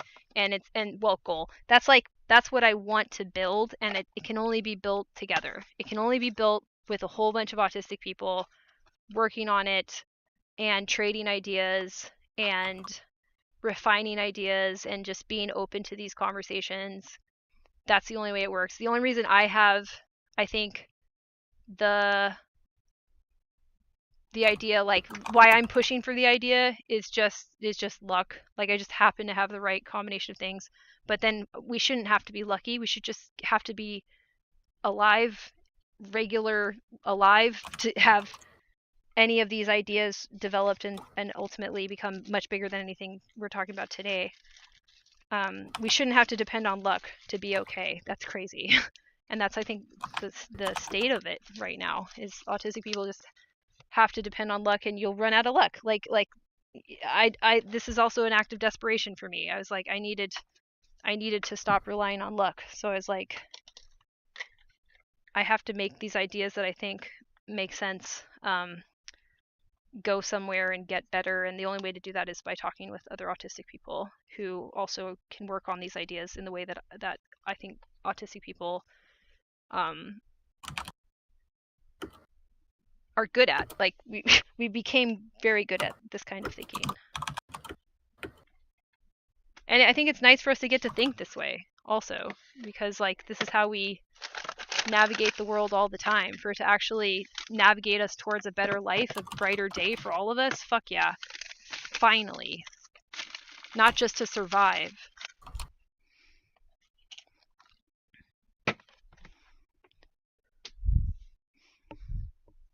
Merlin's interested in what I'm doing because I'm moving all his little treats. I could use a little shelf in this, but this is okay.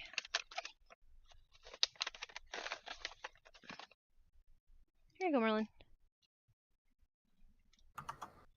Okay, I ran out of things to say. I'm gonna go check chat. Yeah. Hi, Stirhawk. If you're in the Discord, there's a button to begin vetting in the Discord in the doorstep part underneath the landing category. If you could click that button, then I can Oh, yeah, come in. See where you are, right? And then click on you. And then we can go ahead and give you the neighbor role right away. Yep. And then you should be able to scroll down towards the bottom. We're in broadcast voice Housekeep-a-thon. It has like a red circle. Helps it stand out. And if you're not able to join that channel, let us know.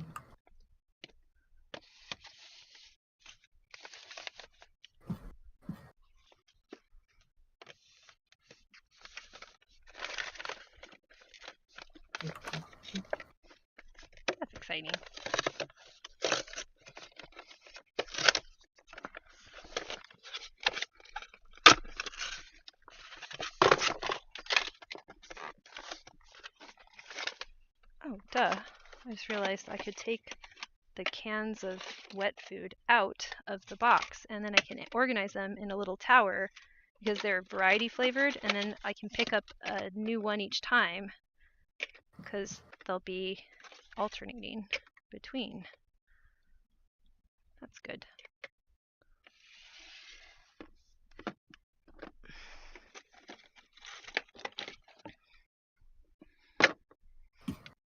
Oh.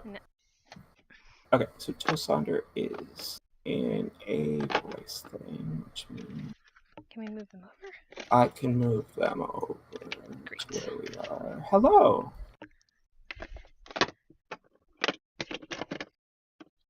And if your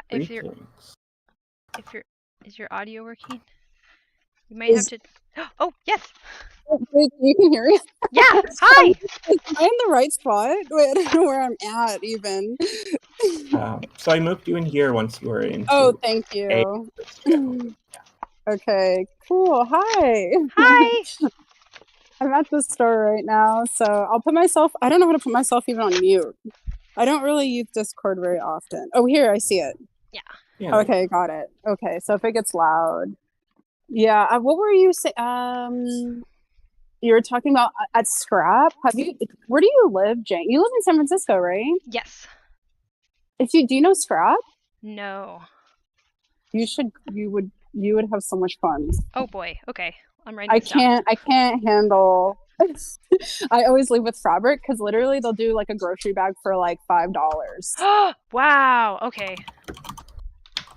Okay, I'm gonna go there. And it's like in near South San Francisco, and it's just called Scrap in all capitals. Awesome. I'm close to that area. Yeah, I'm not actually at that one. I'm at a different one that's a little more expensive, but it's still cheap. Like I don't go to the normal stores to buy stuff because I can't afford it. Yep. Likewise. So I'm just here. Nice. But I really loved your tips. I love what you guys are saying because it helps me conceptualize what I'm thinking. Mm-hmm. I have a lot of like imposter syndrome around it. So it's nice to be able to hear it conceptualized in a way that I can understand.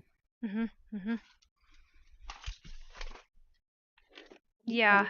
I also think that like being a woman or like AFAB person basically, and then dealing with the pressure to figure out your diagnosis, they still don't take AFAB people seriously enough. So yeah, and it's yeah, you're saying like it's expensive to get assessed. So if you're feeling like unsure about your own, it's not even instincts because you must have been thinking about this since you're a kid. So like a normal person doesn't try to figure out what's going on with their brain their whole lives. That's not it's not a thing. Like you really you really noticed what you thought you were noticing. Yeah, like it's been like 5 years since like when did you get diagnosed? Basically, I think it was 2019, end of 2019. So I'm almost at the 4-year mark. Yeah, I think it was like a little bit before you got diagnosed. And then when you said you got diagnosed, that's when I was starting to think about it. And like, I just wouldn't say anything because it would give me panic attacks, like to say that. Like, I wanted to explore it because a lot of people kind of just said, oh, you're quirky. You don't need to delve into that. Why would you do that? You're just a little strange. Like, and I hated those words because it made me feel like I was invalid. And then I started reading about it a little more and I'm like, I do this and I do that. Like I'm, and I have these things where I can't control when I'm upset, when things are coming at me too much. And like, I just didn't understand it. And then like, I went to see the psychiatrist and she didn't want to talk to me about it because he couldn't give me drugs for it. And I thought that was insane. Yep. And I was like, why are you here? And he's like, I just want to talk about your ADHD. And I was like, but most of the stuff I talked about was with autism. And he's like, yeah, I know, but I can't give you drugs for that. Wow. And I was like, wow, that's really awesome. Thank you. Also, you know what's funny about that is that's like low-key false because many of us do well on like an antidepressant not a huge dose of it, but it can be helpful. Like Temple Grandin talks about that. Like fluoxetine or Wellbutrin are pretty well tolerated in autistic adults. And again, not like a huge dose or anything like that, but a lot of us get, I think it's a misdiagnosis, but we get like diagnosed with like major depressive disorder at some point. Usually. Oh yeah, I know he diagnosed me with that, and I was like, I'm pretty sure I don't have that. Yeah. But the symptoms, I guess, are. But I'm like, no, I'm pretty good most of the time. But there's situational things, and then I realized it's when I'm oversensory. Yep. I have like an oversensory situation. Yep. Exactly. Yeah. So then like I wouldn't say that what we experience is a traditional sense of like anxiety or depression, but if we're having meltdowns, I had a really good therapist at one point who was saying that like because we thought it was panic attacks at the time, but she's like, if you have a panic attack, then your body's dumping all this cortisol and you're going to have a crash afterwards. So I was like, oh, that's like even part of the quote unquote depression. Oh, I had a meltdown, and then for like a week after, especially the next couple days, I'm not doing very good because my body ran out of all of the hormones that would like regulate that, because it dumped all of it in my blood in like an hour. So just looking at like how our body chemistry is different because we have to deal with sensory issues and meltdowns, it's like, how can you even compare us to your standard person who has anxiety and depression? So some of these, I feel like using medications, it's sort of off label, but you could also find therapeutic support. Like, so it's frustrating that like even to that doctor's standards, it's just, we're just not prioritized is what's really being said. It's like which I like to bang on this drum that we need to be prioritized, because if you look at any of the statistics of our life outcomes, we need to be prioritized right now, because either you care about your citizens even, or you care about people, or it's all you only care about able people. Because we're exactly. We're not okay. Yeah. It's also like looking at me, like looking at me, and also my dad kind of like really forced me to be masked most of the time. So like looking at me, you would never guess that. But obviously everybody who knows me, like even my ex, like I am very much so. And like he would even say like, you code switch all the time. Yeah. And the thing is because I'm so conceptually aware of how I'm acting, like I will go in the mirror and practice how to smile. Like I'm, outside of being a model, and it kind of coincides with being a model, and especially figure model, because one, I don't have to wear clothes for figure modeling, but if I am doing other type of modeling, I know exactly what I look like most of the time, because I've been practicing over and over, talking and doing and being, that it's so draining at the end of the day. But I can do it. And so people just really look at me and they're like, I don't get it. Yeah. And it's like, no, I'm having a meltdown like right now, and I'm not going to be able to control myself in 5 seconds. Like, and they're like, but I don't get it. It's like, there's nothing for you to get. I'm just letting you know what's happening. And this is the last time I'm saying this. And it becomes difficult when you've masked yourself your whole life, and you're talking about being a woman too. Like it's not conceptualized the same, because they don't do studies on women. Yes. And in particular, me being Black is so foreign. In any part of the medical field, it's so foreign. Yes, absolutely. Yeah. And I think it's even uncomfortable, where it's like a lot of these doctors don't want to look at like where are they getting their research from, and say, oh, I can't serve this population because we never did any research including them, let alone as a doctor standing there and saying you're going to help this individual person, when all these doctors know that they're making decisions based on statistical averages. I'm like, well, you don't have any statistics on them, so you failed. You are on some level, every doctor is a failure. So exactly. And then I don't know if you've ever gotten this, but it's like people, when I talk about being ADHD or autistic, it's people looking at me and being like, well, why do you think that? And it's like, why do I have to sit here and also extra look outside of myself to explain to you why I am that way too. Yeah. It becomes such a problem. And so part of me sometimes doesn't say it, but then when I don't say it and I go into these situational things and people are like looking at me like I'm a little, like crazy, then it's like, how do I, it's where's the middle ground to that in that way? And so I've just been like honestly owning it. And then one day I'm like hoping I have insurance or enough money to get diagnosed, because I do want to understand myself, and get tools. And so it's like so helpful hearing you guys talk about these tips of like things are broken, because I have such a difficult time. Like if I have energy, I'll hyper focus on fabric and sewing and productions and like poetry. And I won't consider anything outside of that. It's just, that's where my energy goes because it's a safe space. It's something you know how to troubleshoot and fix and make also, Exactly. Yeah.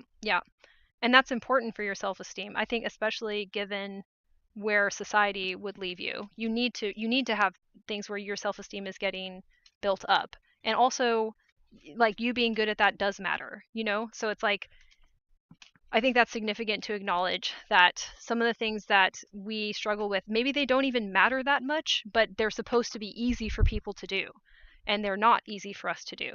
So they end up becoming like an albatross around our neck, like a thing that just follows us around, knocking down our self-esteem all the time. So, I mean, I think the more you can involve yourself in the things that you know and understand and can build and see yourself as a builder, the more you can say, okay, well, these other things, my society is kind of forcing me to do it and to do it this way. Fine. But I know that that's wrong, and I know that I'm competent, and I know that I'm very capable, even though this disability is being exacerbated by this specific environment and these specific demands. Yeah, exactly. And it's just navigating all of that. I was gonna say also, oh my gosh, I blanked out. My brain will come back to it eventually. So I was gonna bring up a distinction, right? So psychiatrists are medical doctors and psychologists are not. So only psychiatrists are able to prescribe medication. And they also tend to focus on the prescription of medication and like management plans for the issues that they diagnose in patients, and have less of a percentage of their time focused on providing psychotherapy, whereas a psychologist focuses on psychotherapy. So it's more common for a psychiatrist to prescribe medication and then send you on to a psychologist for talk therapy or ongoing talk therapy than to deal with it themselves. And if you wanted a recommendation for a different psychologist, if it's in your insurance, I really like my psychologist, and he's worked with me for a long time, even before my diagnosis. And he's also open to trying different management through medication. So if you had I take there's a first line, it's an antipsychotic, but it's what they would give to people if they had to be like 5150 or something. It's like, so I can take like one small dose of that during a meltdown if I'm pretty sure it's a bad one, and it'll take a little bit of it off. So you can try stuff like that, and that's something that he's just willing to try out. So I think if you ever do have like a psychiatrist, that's helpful. And he also knows the psychologist who diagnosed me, which I want to make sure you have his info, because he's cheaper than doing it out of insurance like normally is, because I also had to do it out of pocket, and it was like, I'm trying to remember I don't think it was that much. I don't think I even paid $1,000. I think it was less than that. I think it was like 700 total. I mean, I had to save up, but I'll pass that on. But yeah, if you're looking for people in the Bay Area that I've had good experiences with, I'm happy to pass on those resources too. But yeah. Absolutely. And yeah, it was crazy, but this is what's crazy about this like whole situation, because I kept asking also for psychologists, and they kept redirecting me to the psychiatrist, and the psychiatrist said, I can't diagnose you. You need to go to your psychologist. And I said, they keep putting me in a circle. And like, I'm like, where am I supposed to go? And he's like, I don't know, but like, I'm not supposed to be doing this.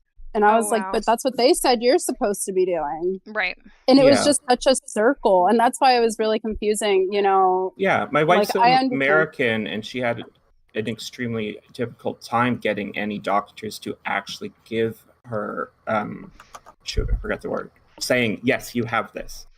Yeah. Right. Yeah, exactly. So yeah, I absolutely would take any type of recommendations to go towards. Like, I'm kind of, I don't know if it's because I've just been like living my whole life, but I'm not really a person who uses this. I do my best to get away from medication unless I really have to. Right. And sometimes I do. Like, I have an IUD. Like, I have to have that. You know, it's my body can't function. Diagnosis is the word I was looking for. Yeah. Yeah, and there's anyways, point being is like there's more ways to see autism than what people are representing, and there's definitely more options, even though they're limited right now. So I'll pass on, and I'm sure we'll have more in the near future. And also, here, I'm going to make a note to make sure that you get this. If you can see that particular specialist that looked at me, he's been looking at a lot more women, and I think you would be harder to diagnose because you basically trained your face, which not a lot of autistic people have done. So like I still have a really hard time taking photos. So like I loathe taking like what do you call them? Photo shoots for my music career because my face goes fucking rogue and I can't seem to coordinate it. So you basically made one of your special interests being able to pose your face and body on top of right. Like I am like, people are like, wow, you walk all the time like a model, and I'm like, because I'm thinking how I'm walking 24 hours of the day. Right. I don't ever stop. Yes. I like that's one of your special interests, basically. And that's confusing for people. They think you're like exaggerating. You're not, because when that part of your brain is what has to make you understand life itself, it gets really, really strong. So like if you were to put us in an MRI, that part of your brain would have way more neural pathways connecting it, so it'd be more dense in connections and just bigger. So you basically have been doing push-ups with that brain all the time, that part of your brain. So yeah, you can do it all day because you're like an Olympic level user of that region of your brain. Yeah. I know. I really appreciate you explaining these things. You're so great at it. It helps me so much. Even the void thing was just amazing. Like, I was like, that makes so much sense. That's exactly how it feels. And I'm not really that great at verbalizing what I go through. Because even with my poetry, I'm so spatial, like to where people don't quite understand it sometimes. Yeah. But I understand exactly what I'm meaning and what I'm saying when I'm going through bouts of like anxieties or meltdowns, and I'm able to express that through poetry. And then some people are like, wow, you're using a lot of big words and like things and meanings about water. And I'm like, but this makes sense to me because that's how I verbalize it. Yes, exactly. And it's not neurotypical at all. Exactly. Yeah. Like most kids, they learn emotion concepts from their parents and caregivers, and they'll basically label them for you. So you'll be like crying, it'll be like, you're sad. Or, you know, like you'll have certain behaviors, and then an adult will say, you're X, you're Y. We have these behaviors that have no name, and if they did get labeled, it was probably in an offensive way, or told that we can't behave like that behavior can't exist. Not only because does it not get a name, it doesn't even get to be, you know, something that you show other people that you experience. So absolutely, like your art, you are making sense of your emotions, your like the concepts, the ideas that you get to experience as somebody with your brain. And the reason why, you know, people may not understand it is because perhaps they haven't got that skill as much as you have. Like most people, it's given to them is what I'm saying. Like they get the language, it fits well enough, even if it's not a perfect fit. They're not like outside of the imagination of the language, where you would be outside of the imagination of the language people are using to describe basic emotions. Exactly. And it's so much more actuality. And I think what I have a difficulty struggling with that is when people tell me their actualities. That's why I hate texting, is that they're not the actualities I thought they meant, literally. Right. And they have an undertone of like, of what they're saying, but they're not actually saying that. So even with like me going into dating, like I have to ask people, I'm like, is this what you actually mean? Or like, you're just saying this and what do you actually mean? Right.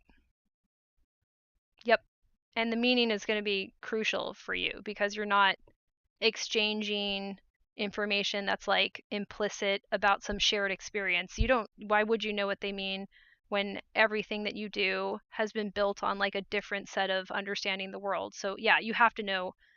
I'm super blunt like that too when it came to dating.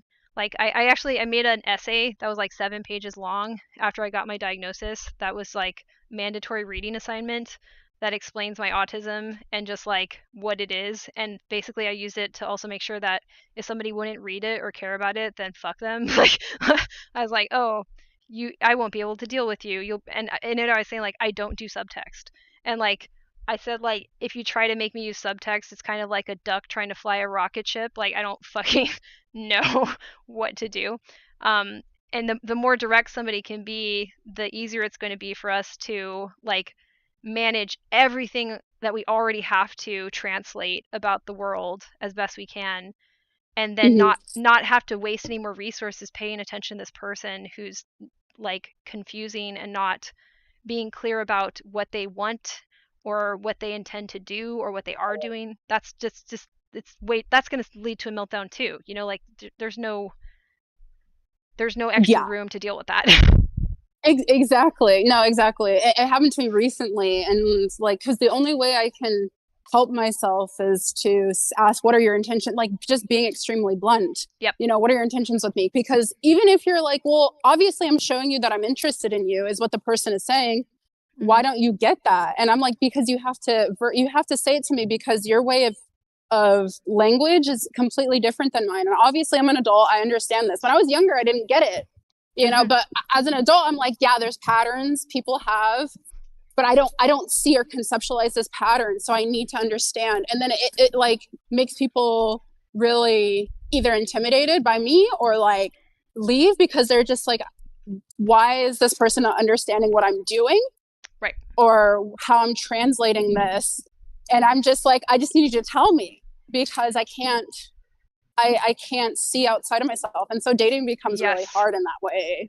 It becomes extremely difficult. And, you know, me being like, it also goes being a model, like people view me a certain way, and then they realize the reality of the way they viewed me was wrong. Yes. And then they're deterred by that. Right. So it becomes really difficult. And people, because all these people are like, you know, oh my gosh, I can't believe you don't have a lot of dates. And I'm like, no, I have nobody. Because of my translation is so much different than theirs. But they don't understand that because of how I'm perceived, which I really dislike. Right. Yep. And that, and that's hard because like the way that our society has set it up, people will really force that onto you. Like I think if somebody was a little bit more savvy and smart about just how humans really are, they would see you. So it's like they're almost like trying to not see you because there's this cultural expectation that certain women act a certain way and have a certain kind of mind and do a certain kind of role in society. And that's just like they're limiting women's, you know, personhood. Like we're made into one-dimensional things so easily. Like I was basically turned into a manic pixie dream girl whenever I tried to date, and that was it. And it's just like, okay, this is gross. Like, and for anybody feeling disappointed to know who you really are, it's not healthy to have to deal with that over and over. And that's, I think, it's very relatable hearing about that too from my experiences. Yeah, exactly. Wait, what did you say? You wrote out a whole entire thing? Yeah, you wrote an essay? I love that. Yeah, I'll share it. I would love to have that. Yeah, like, you change it for me, because I'm so tired of having to explain to people. Like, to a point, I can be perceived as normal for a neurotypical person, and then after that point, then it becomes exhausting and a waste of my time. I'm like, I'd rather just tell someone in the beginning. That's what I've been doing. Like, hell yeah. I just got, and I'm like, even with friends or whatever, I just been saying, yeah, this is who I am. I'm not going to change. You're going to see. And it's just so much easier than like trying to fit into something you're really not, and you can only do for so long. Right. At least for me, like even with modeling stuff, like it'll be like 8-hour days, 4 days in a row. And I'm I can handle it if I know how long it's going to be. But if not, I will go into a quiet, like, you know, like the decompressing stage. Yes. And people are like, why aren't you acting normal? And I'm like, this is actually my normal. Yes, I'm exactly. putting on a performance for you because it's my job to put on a performance for you. Right. So when I've run out of that, when I've run out of and I've exhausted it because it's over my time limit of how long I can do that for, then you start, that's what I'm saying, you start to, the other people start to question you, and then like, then you blow up at them. At least I blow up at them. And I'm like, I don't want to blow up at you, but I'm going to, because you keep asking, and I can't mitigate my emotional control at this point. Right. Yep. Well, and I mean, to be blunt, it's kind of like they're ungrateful for how much effort you've put in. At that point, it's like, exactly. Yeah. It's like, I did all this. Like, why are you? Yeah, I do this for you. I do this for you to be comfortable, even though it makes me uncomfortable. But I feel it's almost like we have a sense that we realize we're in the minority. So it's like, okay, well, I don't want to be, you know, a burden, and I don't want to mess things up. I want to get along with people, so I'll put in the extra effort. And like, what's crazy about that is like, we have an impairment, and it affects us socially because of how it is. So then now we're doing all of the social buffering for people with working social skills. I'm like, fuck this. like Exactly. Yeah. I just learned to like walk away. Yep. At that point, like I just have, you know, I don't know how do you, I guess, I don't know where this conversation's supposed to be going. Is this supposed to be free flow? Totally free flow. Are we supposed to be a part of, okay. Yeah. I'm just making sure. Yeah. But how do you, because you're performing constantly, and you're being in front of people constantly. How are you, I guess, managing yourself in being an entertainer? Yeah, it's difficult. The biggest thing I'm finding is that it's hard to get enough information beforehand about what the environment will be that I'm performing in, or the kind of performance I'm doing. People don't give me a lot of information. So sometimes I walk into like booby traps, basically, where there's something about the environment or the kind of performance that's going to be a real problem. I had one where I did one at a little bookstore, and it's a really cute bookstore, and I thought I'd be happy once I got there because they had cool progressive books, and I was like, oh neat, I feel at home here. And then the audience though was like basically an arm and a half away from me, and it was completely like room lighting, and they were looking at me. Yeah, and I decided to do I decided to do material on being autistic and stuff, and I was like, and they were doing concerned faces and all these faces, and I can't understand their faces, but I thought I needed to, and it was just, and I started fucking up my lyrics, and I had a terrible meltdown after that because I was like, I can't deal with your eyeballs. And and I came from ballet where the lights are so bright, and that's one issue, but it's pitch black in the audience because the lights are on you like that. So I started dancing in a black void, basically, and I was like, okay, I got used to that. That kind of works, even though it's tough. So what I try to do is I go to places as early as I can, and I kind of scout it, and I'm starting to get more aggressive about saying like, hey, can I change where I'm going to be performing? Can we go over the sound levels a couple of times? Can I run my entire set? So, you know, doing music, I have to basically ask for a lot more practice in the venue, and sometimes I just feel alienated from people. Sometimes it's like, I know I'm performing for everybody. I think on some level I'm especially trying to perform for people who are autistic, as well as just generally neurodivergent, or who care about neurodivergent people. I feel like I am performing for those people much more, and that sort of keeps me going, is when I get responses from those people, because it is really hard, and I have to over prepare. I have to rehearse until everything is as close to muscle memory as I can get it, because it's possible that the stage conditions can basically break my brain, and I get the lost thing, and I could have a meltdown. Yeah, because you're not in the same space. Yep. You're not, so you, even if you know all your lyrics, you know everything, but you don't know your lyrics in the space that you're in. Yep. So that space becomes that void center. Yeah, exactly. I really like knowing where I'm gonna be or where I'm gonna model. Like, I'll always do my best to like look it up or like get photos, even when I'm doing my productions with my team, because I can't, if I don't know everything around me and kind of where people's conversations are gonna go, then I can't. I can't handle the situation. Yeah. It becomes really difficult. And so people don't see that background work that we've kind of created for ourselves. And they're like, wow, you look like you're doing this so easy. And I'm like, you don't even understand all the mental mind games I've had to go through. Like, if I'm outside, even like, you know, just not going back to dating, but like. Oh, did we lose you? Wait, can you hear me? Wait, am I gone? Support, am I gone? You're still here, Jane. Okay. Sterling, I lost your audio.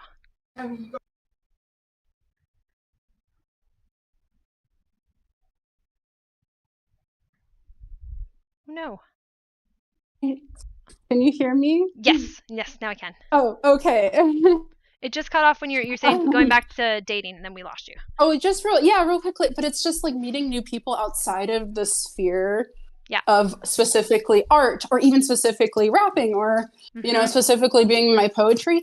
I have such a difficult time communicating with people, and I will much more disassociate. And like, I'll do my best to come up with conversation, but it does not happen the same. And then I get into that like where I need to go and decompress. Yeah, but there's nowhere to go because I have to be in this space. Yeah. And then it becomes like that too, which makes it so difficult. So I completely understand what you're saying about needing to know everything, and only the people like who are on the spectrum, neurodivergent, you know, even people, my friends who have ADHD, like, we all understand it. We're the neurotypical who are like, I don't get it. You just show up. And I'm like, no, you don't understand. No. Yeah. Like, and like what kills me is like with rap too, a lot of people are like not even sober. I'm like, not in a million years. Oh yeah.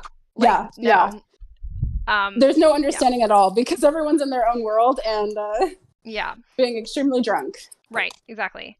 Another thing I wanted to mention this one because it's been a big thing that I've noticed lately. I've started to even ask people how the temperature is at the place, because if it's much colder or warmer, that can create a lot of issues, and knowing that in advance can be good. So just another like tip that I've been trying to incorporate lately is also just asking like, what temperature does this venue run at? Like, which that's a good one. Yeah, and if you lead with like, I'm neurodivergent, then they'll just be like cool with it. But yeah, exactly. It's also smells too. Yeah. True. If I don't know what a smell is, then I will get freaked out. Like, I freak out because smells are. I'm like, my sensory is so heightened since I was a baby that I can smell anything and everything, and you know, everyone makes fun of me for it before I'm like, oh, autistic, but yeah.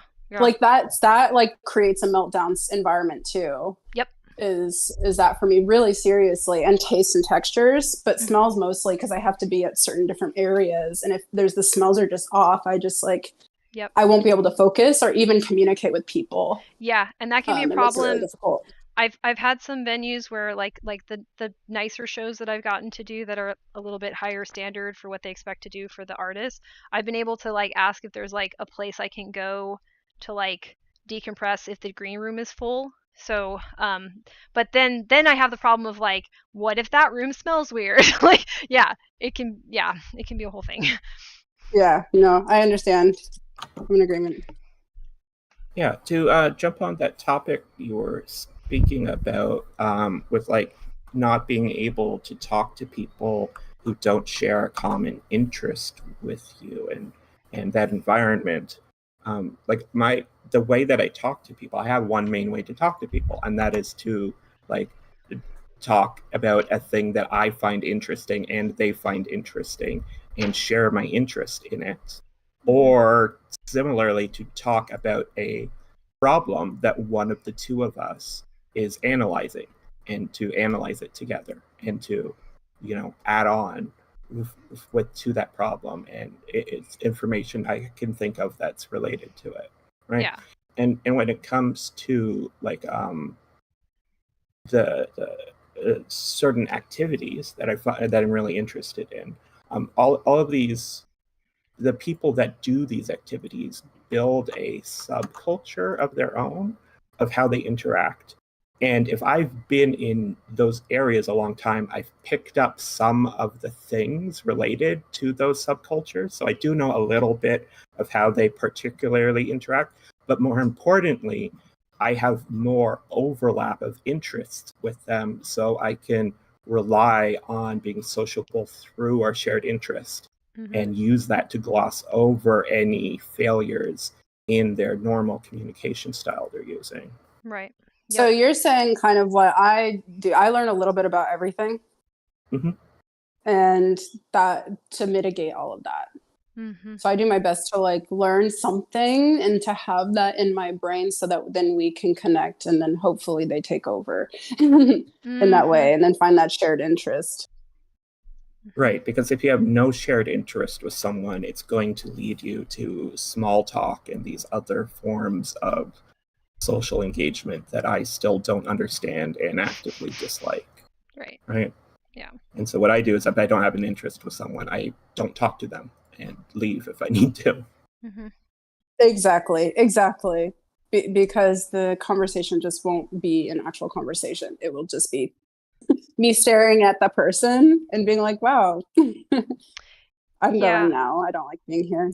And I definitely, like, in a non-music related capacity, I definitely lean into the fact that I have this interesting music career and like I have interesting art stuff that I do. So then people will just be impressed by that, and then I don't have to have anything else. Like I can just be that guy and then we're done. Oh my gosh, you do what I do, Jane. Yeah.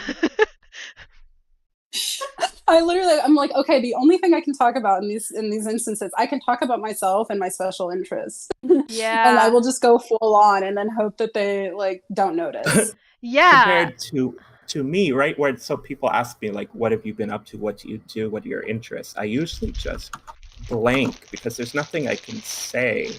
They're either going to be like, oh, you like to read and play video games or something. What do you like to play? And then I'll say something very obscure that they've never heard of and can't engage with.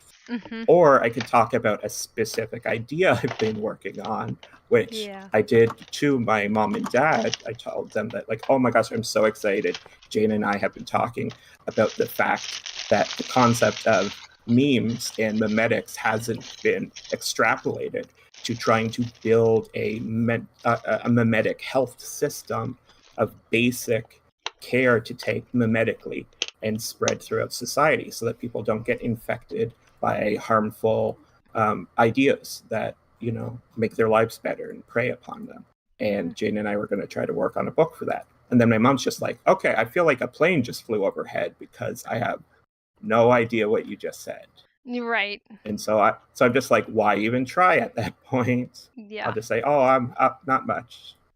Yeah. Yep. Yeah. It's if people are like what Exactly. have you been up to lately is like one of my least favorite questions, because I'm like, Yes.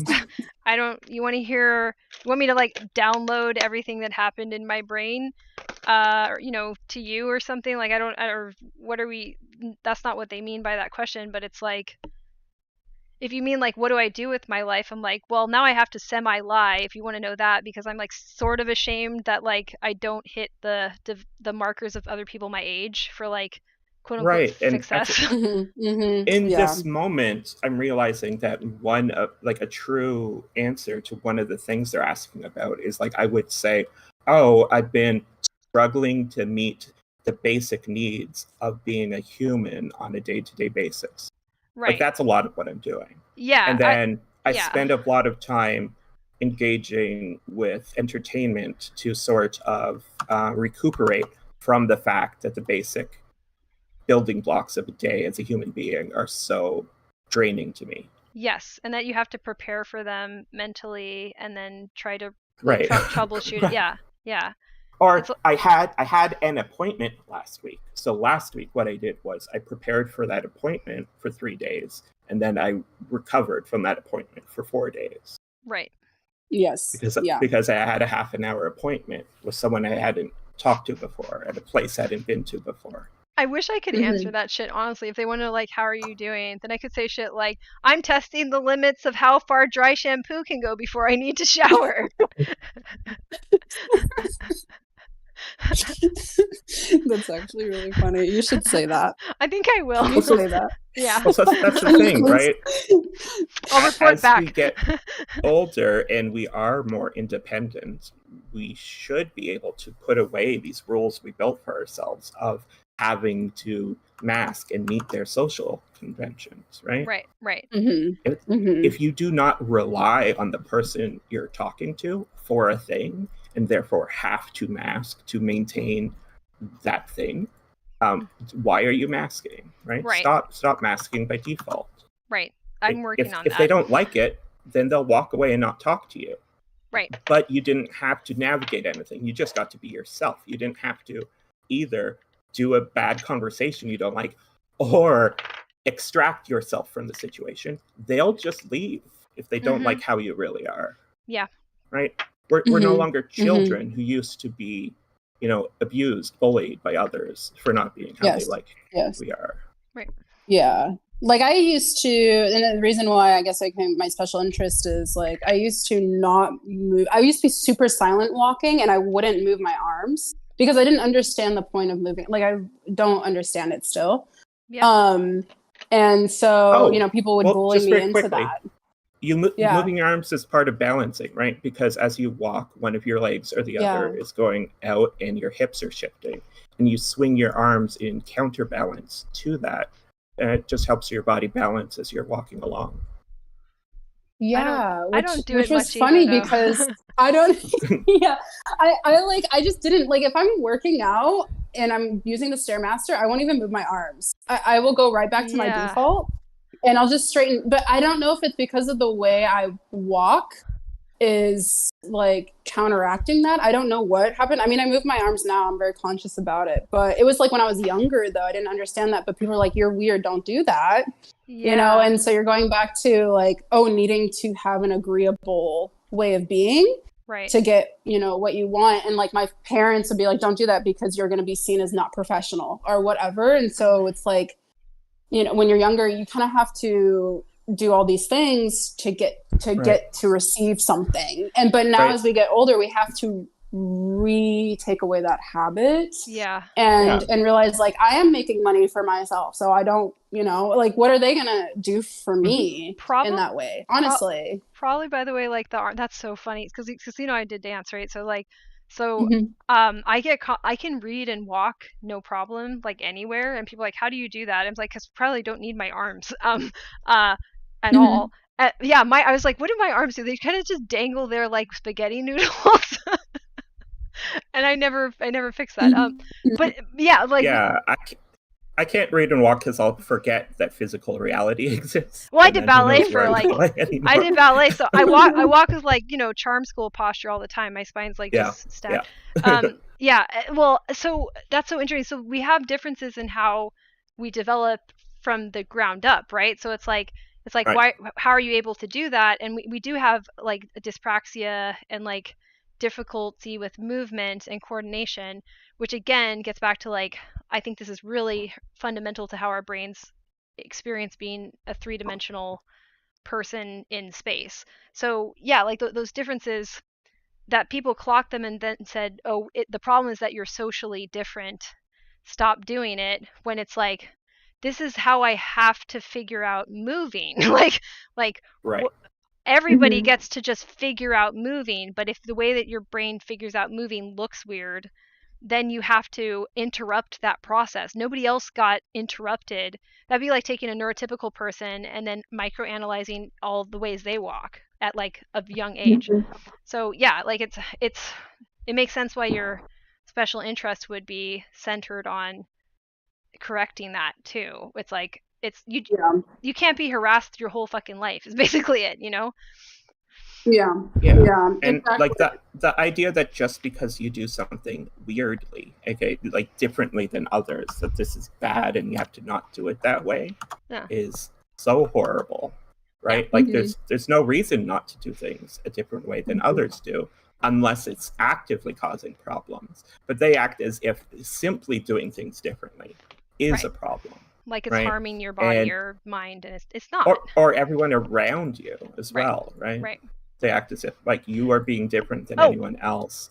Therefore, you are taxing everyone else somehow. Because right? you're well, it's this idea of like you're distracting, and then this idea that Right. you'd only be distracting on purpose, and that people are going to have to work harder to understand because you're not as predictable because you're doing distracting things. And it's like I have a disability and I had to develop differently, and I'm trying to lead to people with like, I am distracting, and this is why I think I became a performer, is like now people's narrative as to why I'm distracting is like, oh, because she's got that it factor instead of it's so true. It's so true. Yeah.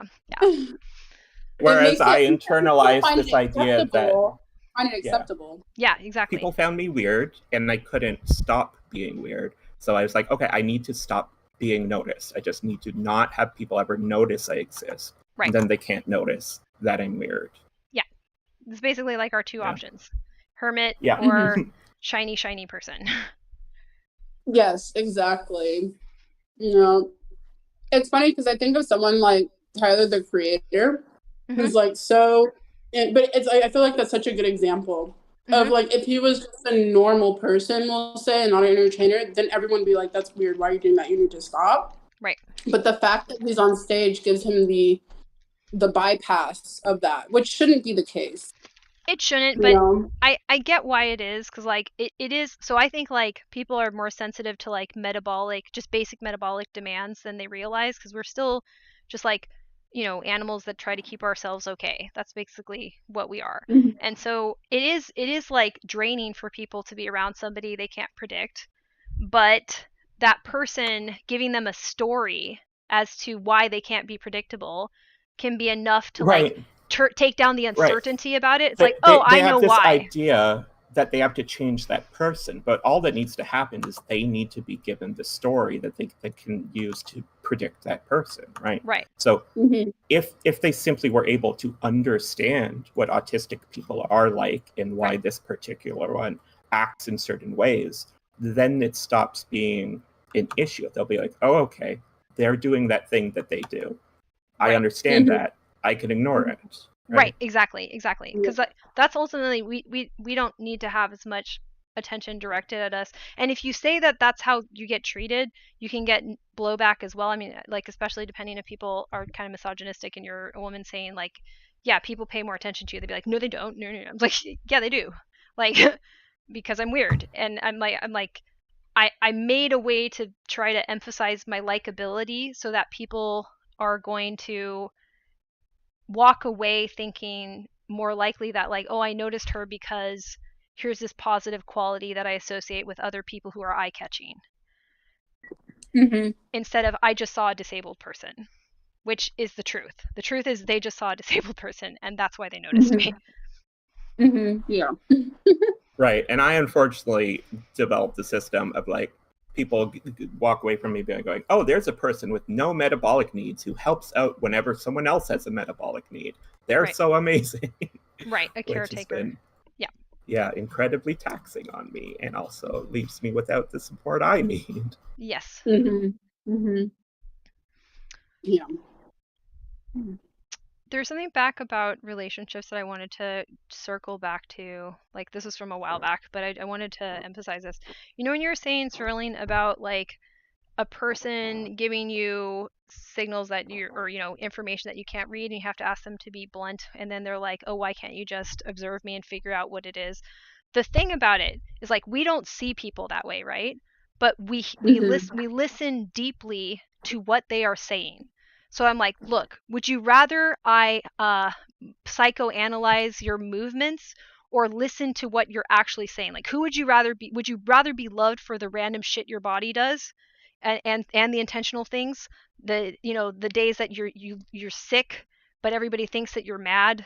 Would you rather that I love that side of you or that perspective of you, or love the things that you actually say about yourself and believe? So please tell me what you're actually doing and believe. So in the long run, it's like, that's a better relationship potentially. It's you're still going to be, somebody with meltdowns, and they need to be somebody that's ready to cope with that, but it can be a profoundly meaningful relationship with the person where they can feel really seen, because you're listening to what they are actually saying and what they actually believe, if they know it. But that means they have to be somebody that's at that stage. Right. They have to be is, honest and open to that. Yeah. And so a lot of people won't have developed the skills of saying precisely what they mean, because they're reliant on the fact that everyone, like all the autistic people around them, are going to bring in information about them generally and apply it as a lens through which to see or to understand what they're saying right now, right? So if they say something that it accidentally means the opposite of what they mean, most autistic people just automatically interpret it as the thing they meant to say. Right. And us as autistic people are like, well, no, you said this. They're like, Exactly. well, you should be able to tell that I meant this. But no, that's the opposite. There's no way to tell from a statement that you mean the opposite of the statement. What are you talking about? Then they're mad at us for listening to them. Like, that's and I a lot. But I was just listening. Yeah, there was a time when my friend who's a photographer, and we would take photos and I was the model, and he was just like, yeah, I want to hang out all the time. He said this. I want to be, doing this with you. And then he called me on the phone one day and then said, I thought you would understand that I wanted to get paid. I thought you would figure that out. Oh, wow. Or like that. And I was like, but you didn't say that. Yeah. You said completely the opposite. And he's like, oh, I know, but, I thought that you would figure it out. And I was like, no, I would never have figured that out, because that's not what you said to me. Yep. And so what you have to do when you're building relationships, it's not a problem at all, but you didn't say what you meant. Yes. Yeah. And so you have to have a stage at the beginning of a relationship where you say, this is how I work. You have to actually say what you mean with me, because I'm not going to be interpreting like the cues other than the words you're saying. Right. But and then you'll find some people are able to do that and others aren't. And the ones that aren't, you're not going to be able to build useful relationships with. Yeah. And also, like, this idea that, like, somebody would want us to try to stare at them and pay attention to these weird pseudo communications. Like, I get other people infer that information, but I'm going to ask. If I don't know that you're trying to infer it, I can't even ask you. And if I had any inkling, if I think something's going on, I will ask people what the hell is going on. And sometimes they still won't even answer me. And it's like, okay, do you want this to succeed or not? Like this is what I have. I'm never going to be able to pay attention to that. And on top of that, if it's a relationship dynamic where they already, like you were saying earlier, Sterling, that like people have this idea of who you are. So if you have to perform for them and they want you to pay attention to things that you can't even see, it's just like, this is pointless for you. Like, it's a waste of your time. Right. And it's energy. But I'm already exerting, and I have to overexert myself to be a part of this thing. Right. Exactly. And so you have to communicate to the person, like, I am not an autistic person. I'm an autistic person, and you're going to have to interact with me, incorporating different, a bit different basis than you're used to when you're talking to non-autistic people. And if that's not a thing that you're willing to deal with, that's up to you. But if you're going to have a relationship of any kind with me, then you have to deal with that, because that's like, it's just part of who I am.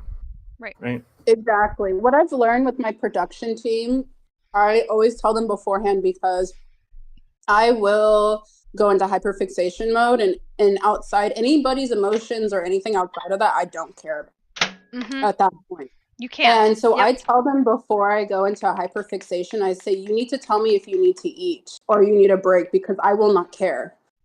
I won't care. And you have to tell me, because if you don't, I will not see it, because I'm focused on my hyperfixation, my special interest, the work that I'm doing, and I'm not going to be paying attention to anything outside of that. Exactly. And it has nothing to do with you, and I'm not wanting to be mean, because that happened to me one time where they were like, you never give us breaks. And I said, I'm just not thinking about it. You have to present that with me. I can't see it on your face, because your face is kind of blacked out. In my eyes, your face is blacked out when I'm focused on an art that I'm doing. Yep. I really like how you said that. I'm going to meditate on that because it's very similar for me. And like also if somebody's wanting a break or something like you were just saying, I don't give myself breaks when I'm hyperfixating.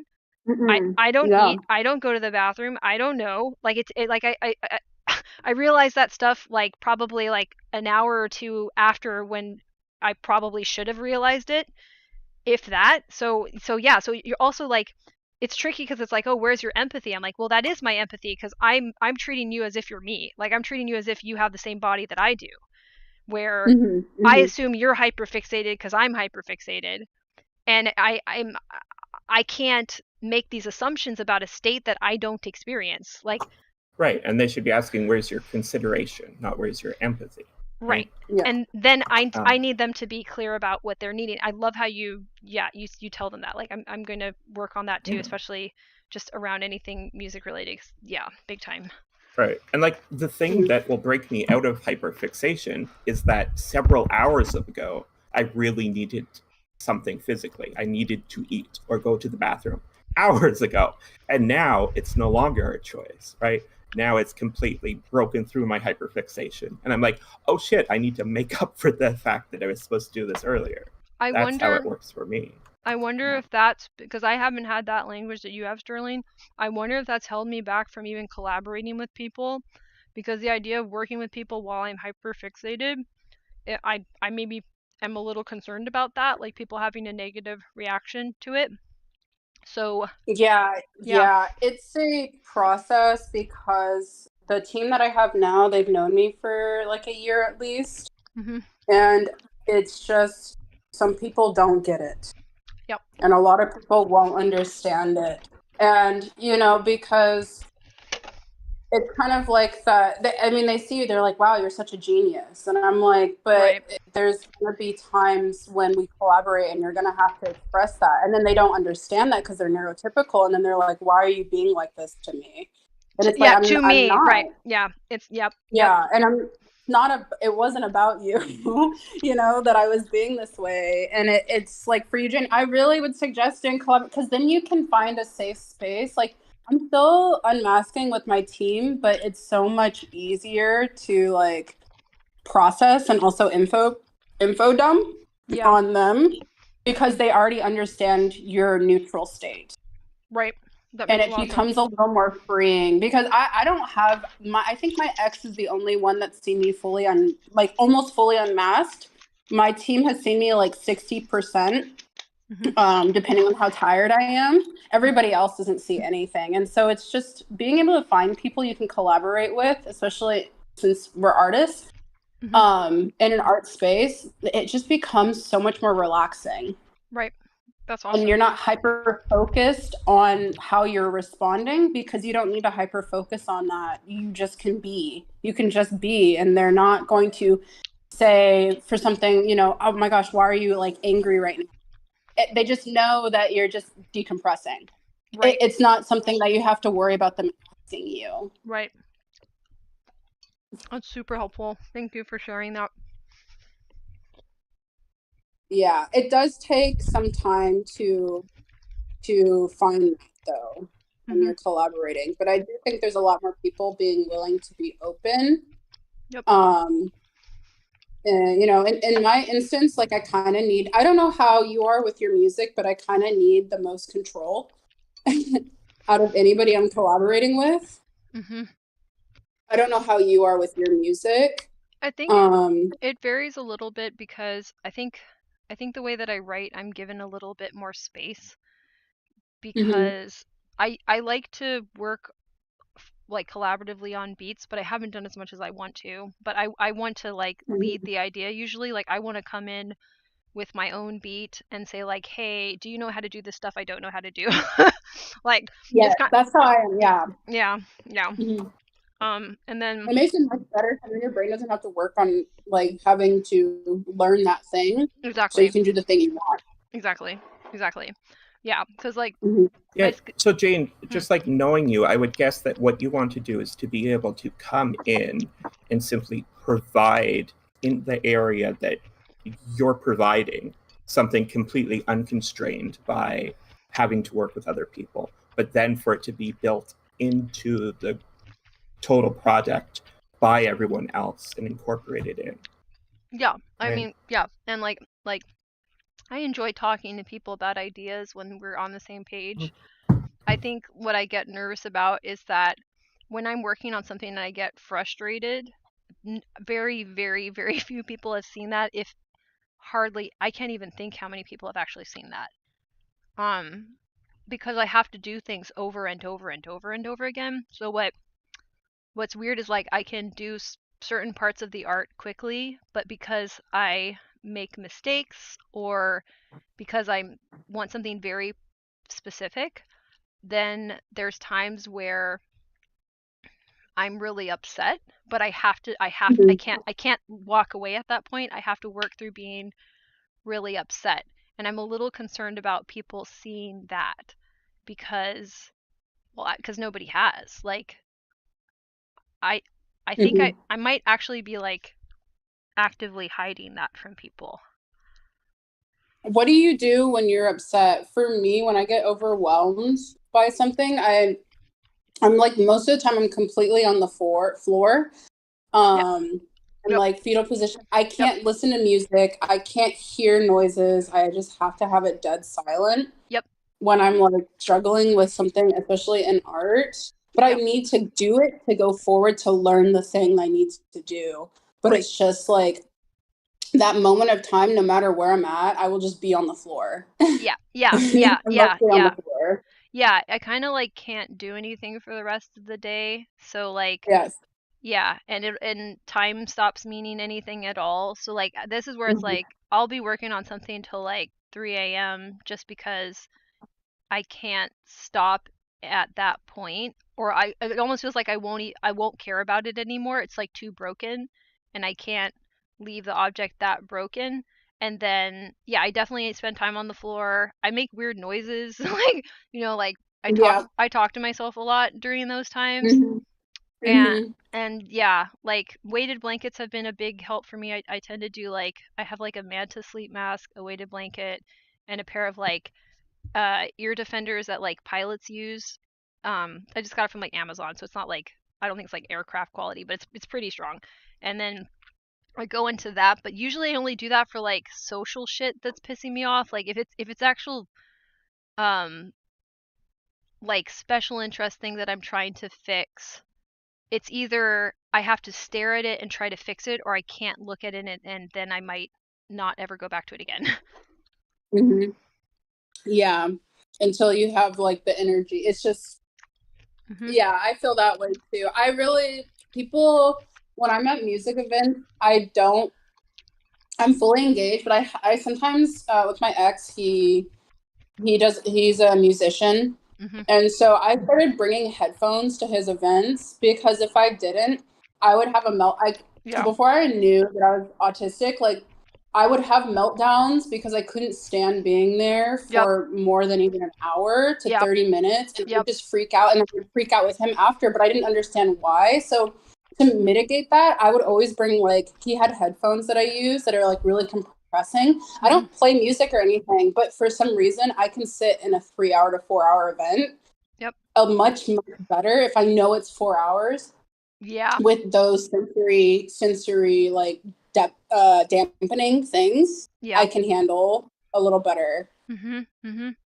Yeah, I there's another person you should totally meet, Lauren, and she got diagnosed around the same time that I did, and she ended up being like a special educator, like she's a teacher, and so she's worked with autistic kids without realizing she's autistic for the longest, because of course. And but I did that too. Yeah. Oh God. Yeah. I've done that all my life, and I was like, I don't understand. And I'm like, when I knew kids, I'm like, I think this kid's autistic, and then I started resonating with them, but I didn't understand why, and I could understand how to communicate with a kid who was, and I babysat a few, but their parents didn't tell me, but like I knew, and it was like such a weird connection. But anyway, I just think that's funny that she also went down that path without knowing. Yeah, I think you'd really enjoy talking to her. But she got those loop things that like they filter certain frequencies so you can still hear people talk as well. So she wears those now at like work and stuff. So Loop. I think it's Engage. There's like different ones. It's like the middle tier price wise. I'm gonna save up and get. I think they're like 30 something. But yeah, like I've got ear defenders that I'm trying to be better about using, and like it's just like learning those little things. Cause yeah, like when I first started like with like Ruckus and Rumpus is what it's called now, but it used to be Tourette's Without Regrets. And doing like the battling there, I had so many meltdowns. But I wanted to do it because I had been rapping as a kid, and I always loved it. And I was like, oh wow, I have this opportunity to actually do it. So I would like fight my way through it. But I'd say like the first couple of years I was doing it, I was having a meltdown every month over it. Because it was at a really big venue and there were so many people, and like it was so dark. Normally when I would go to places that I couldn't tolerate, I would take like something I could draw in, and that would kind of pull me out. Or like if I was at venues, I would take something where I could write lyrics. So I would just focus on the drum and write my own stuff. But once I was like at this big venue where you're standing the whole time and there's nowhere to really sit or get away from it, that was really difficult. And like they finally have moved back indoors, but now they're at a different location where there's an upstairs like patio thing on the roof, and I'm like, oh fuck yeah, I'm just going out here the whole time. Like until I have to go up there and rap, I'm just gonna be like not part of the scene, because the club venues are very difficult.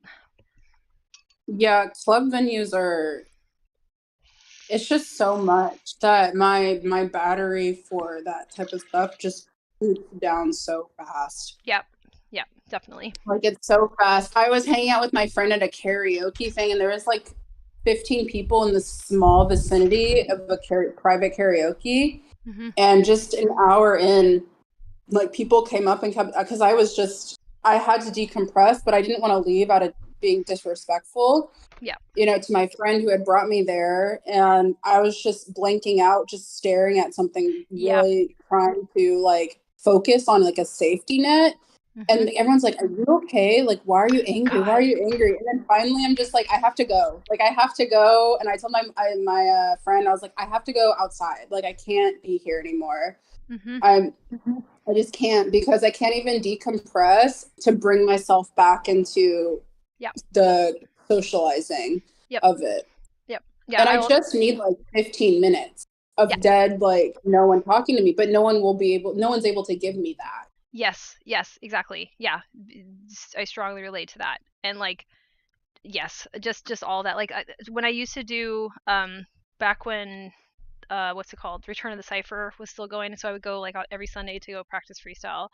I used to have to go in my car for a while and then come back. And yes. Yeah. I totally feel you. I totally feel you on that. Like when I do weddings are the hard. When I do photography weddings, for weddings, it's the hardest thing ever, because everybody's coming up. For some reason, most photographers don't have the attention I get. I don't know what it is, but everyone's like, I'm like kind of the center of attention outside the bride and groom, and I'm like, people will be like, "Where'd you go for an hour at lunch?" And I'm like, I ran away behind a tree and I sat down and no one could find me. Like, I can't be here, when everyone's like, I'm doing my hyperfixation, which is my work, my photography and all this, and everyone's just talking to me. It just becomes like that drain is so fast. I've had to say this at work since my diagnosis, because it's something that I would do. Like I have a lot of weird odd jobs, because just that's how it goes with being an artist. And like anything where there's like an event that you're supposed to be there for some training or whatever, if there's a lunch hour, I'm gonna vanish, just so you know. Like, you are all very lovely people, and I'm not trying to miss an opportunity to do bonding or something, but I have to not be here while you are all doing your lunchtime thing, because I can't. Yes. Yeah. No, exactly. I like go sit in my car. And because the car I really like, actually, I just got my new car, and I really like it because I like almost the infrared. If it's not too hot out, the infrared gives me a sense of compression. Yeah. And like how I drive is so whack. I've showed it on my story. I'm like a contortionist, but I have to feel like I like small spaces. So being in my car during my breaks like gives me so much comfort. Yeah. And just having that infrared, like kind of the little bit of heat with the small compact space and the dead silence is just the perfect space for me to be in at break. Right. Yep. That makes complete sense. Yep. It's like a little cocoon time. It is.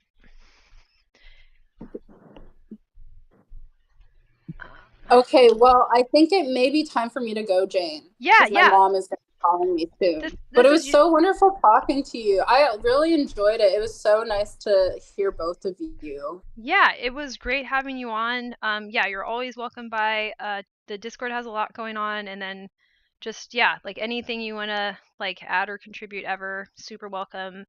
Like if it counts for anything, like you're autistic. Like if anybody ever says you're not, like I think they're just wrong. And just if it helps to hear that from somebody that like Thank you. has been through the assessment thing. I really struggle with that. I struggle a lot with it because of how people perceive me. It just goes back to how people perceive me. Yep. So I struggle. So I really appreciate hearing that. And, I've been coming to terms with that too. And it's funny because the more I come to terms with it, the more, because it's genetic. And I see my dad he's very ADHD. Right. To an extreme where that's why I think there was another conversation actually about how people also get diagnosed later in life because of how their family was. And it's like, that was normal in the family. So how would I have known any different when everybody in the family either, there's some people autistic or ADHD, and that's just how life is, Correct. Where now I've been diagnosed and I'm like, I understand why my dad, leaves the stove on. It's not his intention, or where he's like hyper fixating on something, which was AI, and he's just sending like loads and loads and hours of like videos on it because that's the thing. And so now I'm like, now that I've been diagnosed, I'm like, oh my gosh, this makes so much sense. Yes. Yeah. It's so enlightening. It'd be fun to have a conversation about that at some point. Yeah, definitely both my parents are undiagnosed autistic. So it's like, same deal. It's like nobody here is normal. I know. But what's unfortunate about that, I mean, I don't know how your family is, but what's unfortunate about that is also kind of they don't have the tool setting. And so, with my dad, he gets really angry really fast and then releases it. But it's because he doesn't know he doesn't see the patterns because he's undiagnosed. So there's no way, he just thinks he's normal.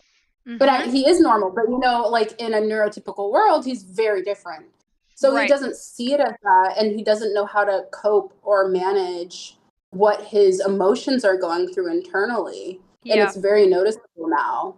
Where I'm getting tool setting on what I need to do, whether it's decompressing, when I have, I forgot, it's like number dyslexia, and people kept calling me stupid when I was working in the bridal store. Everyone's like, you need to go back to school. Like they would say stuff like that. And I was just like, I'm not dumb, but I just switch my numbers around. My brother has that. I understand this.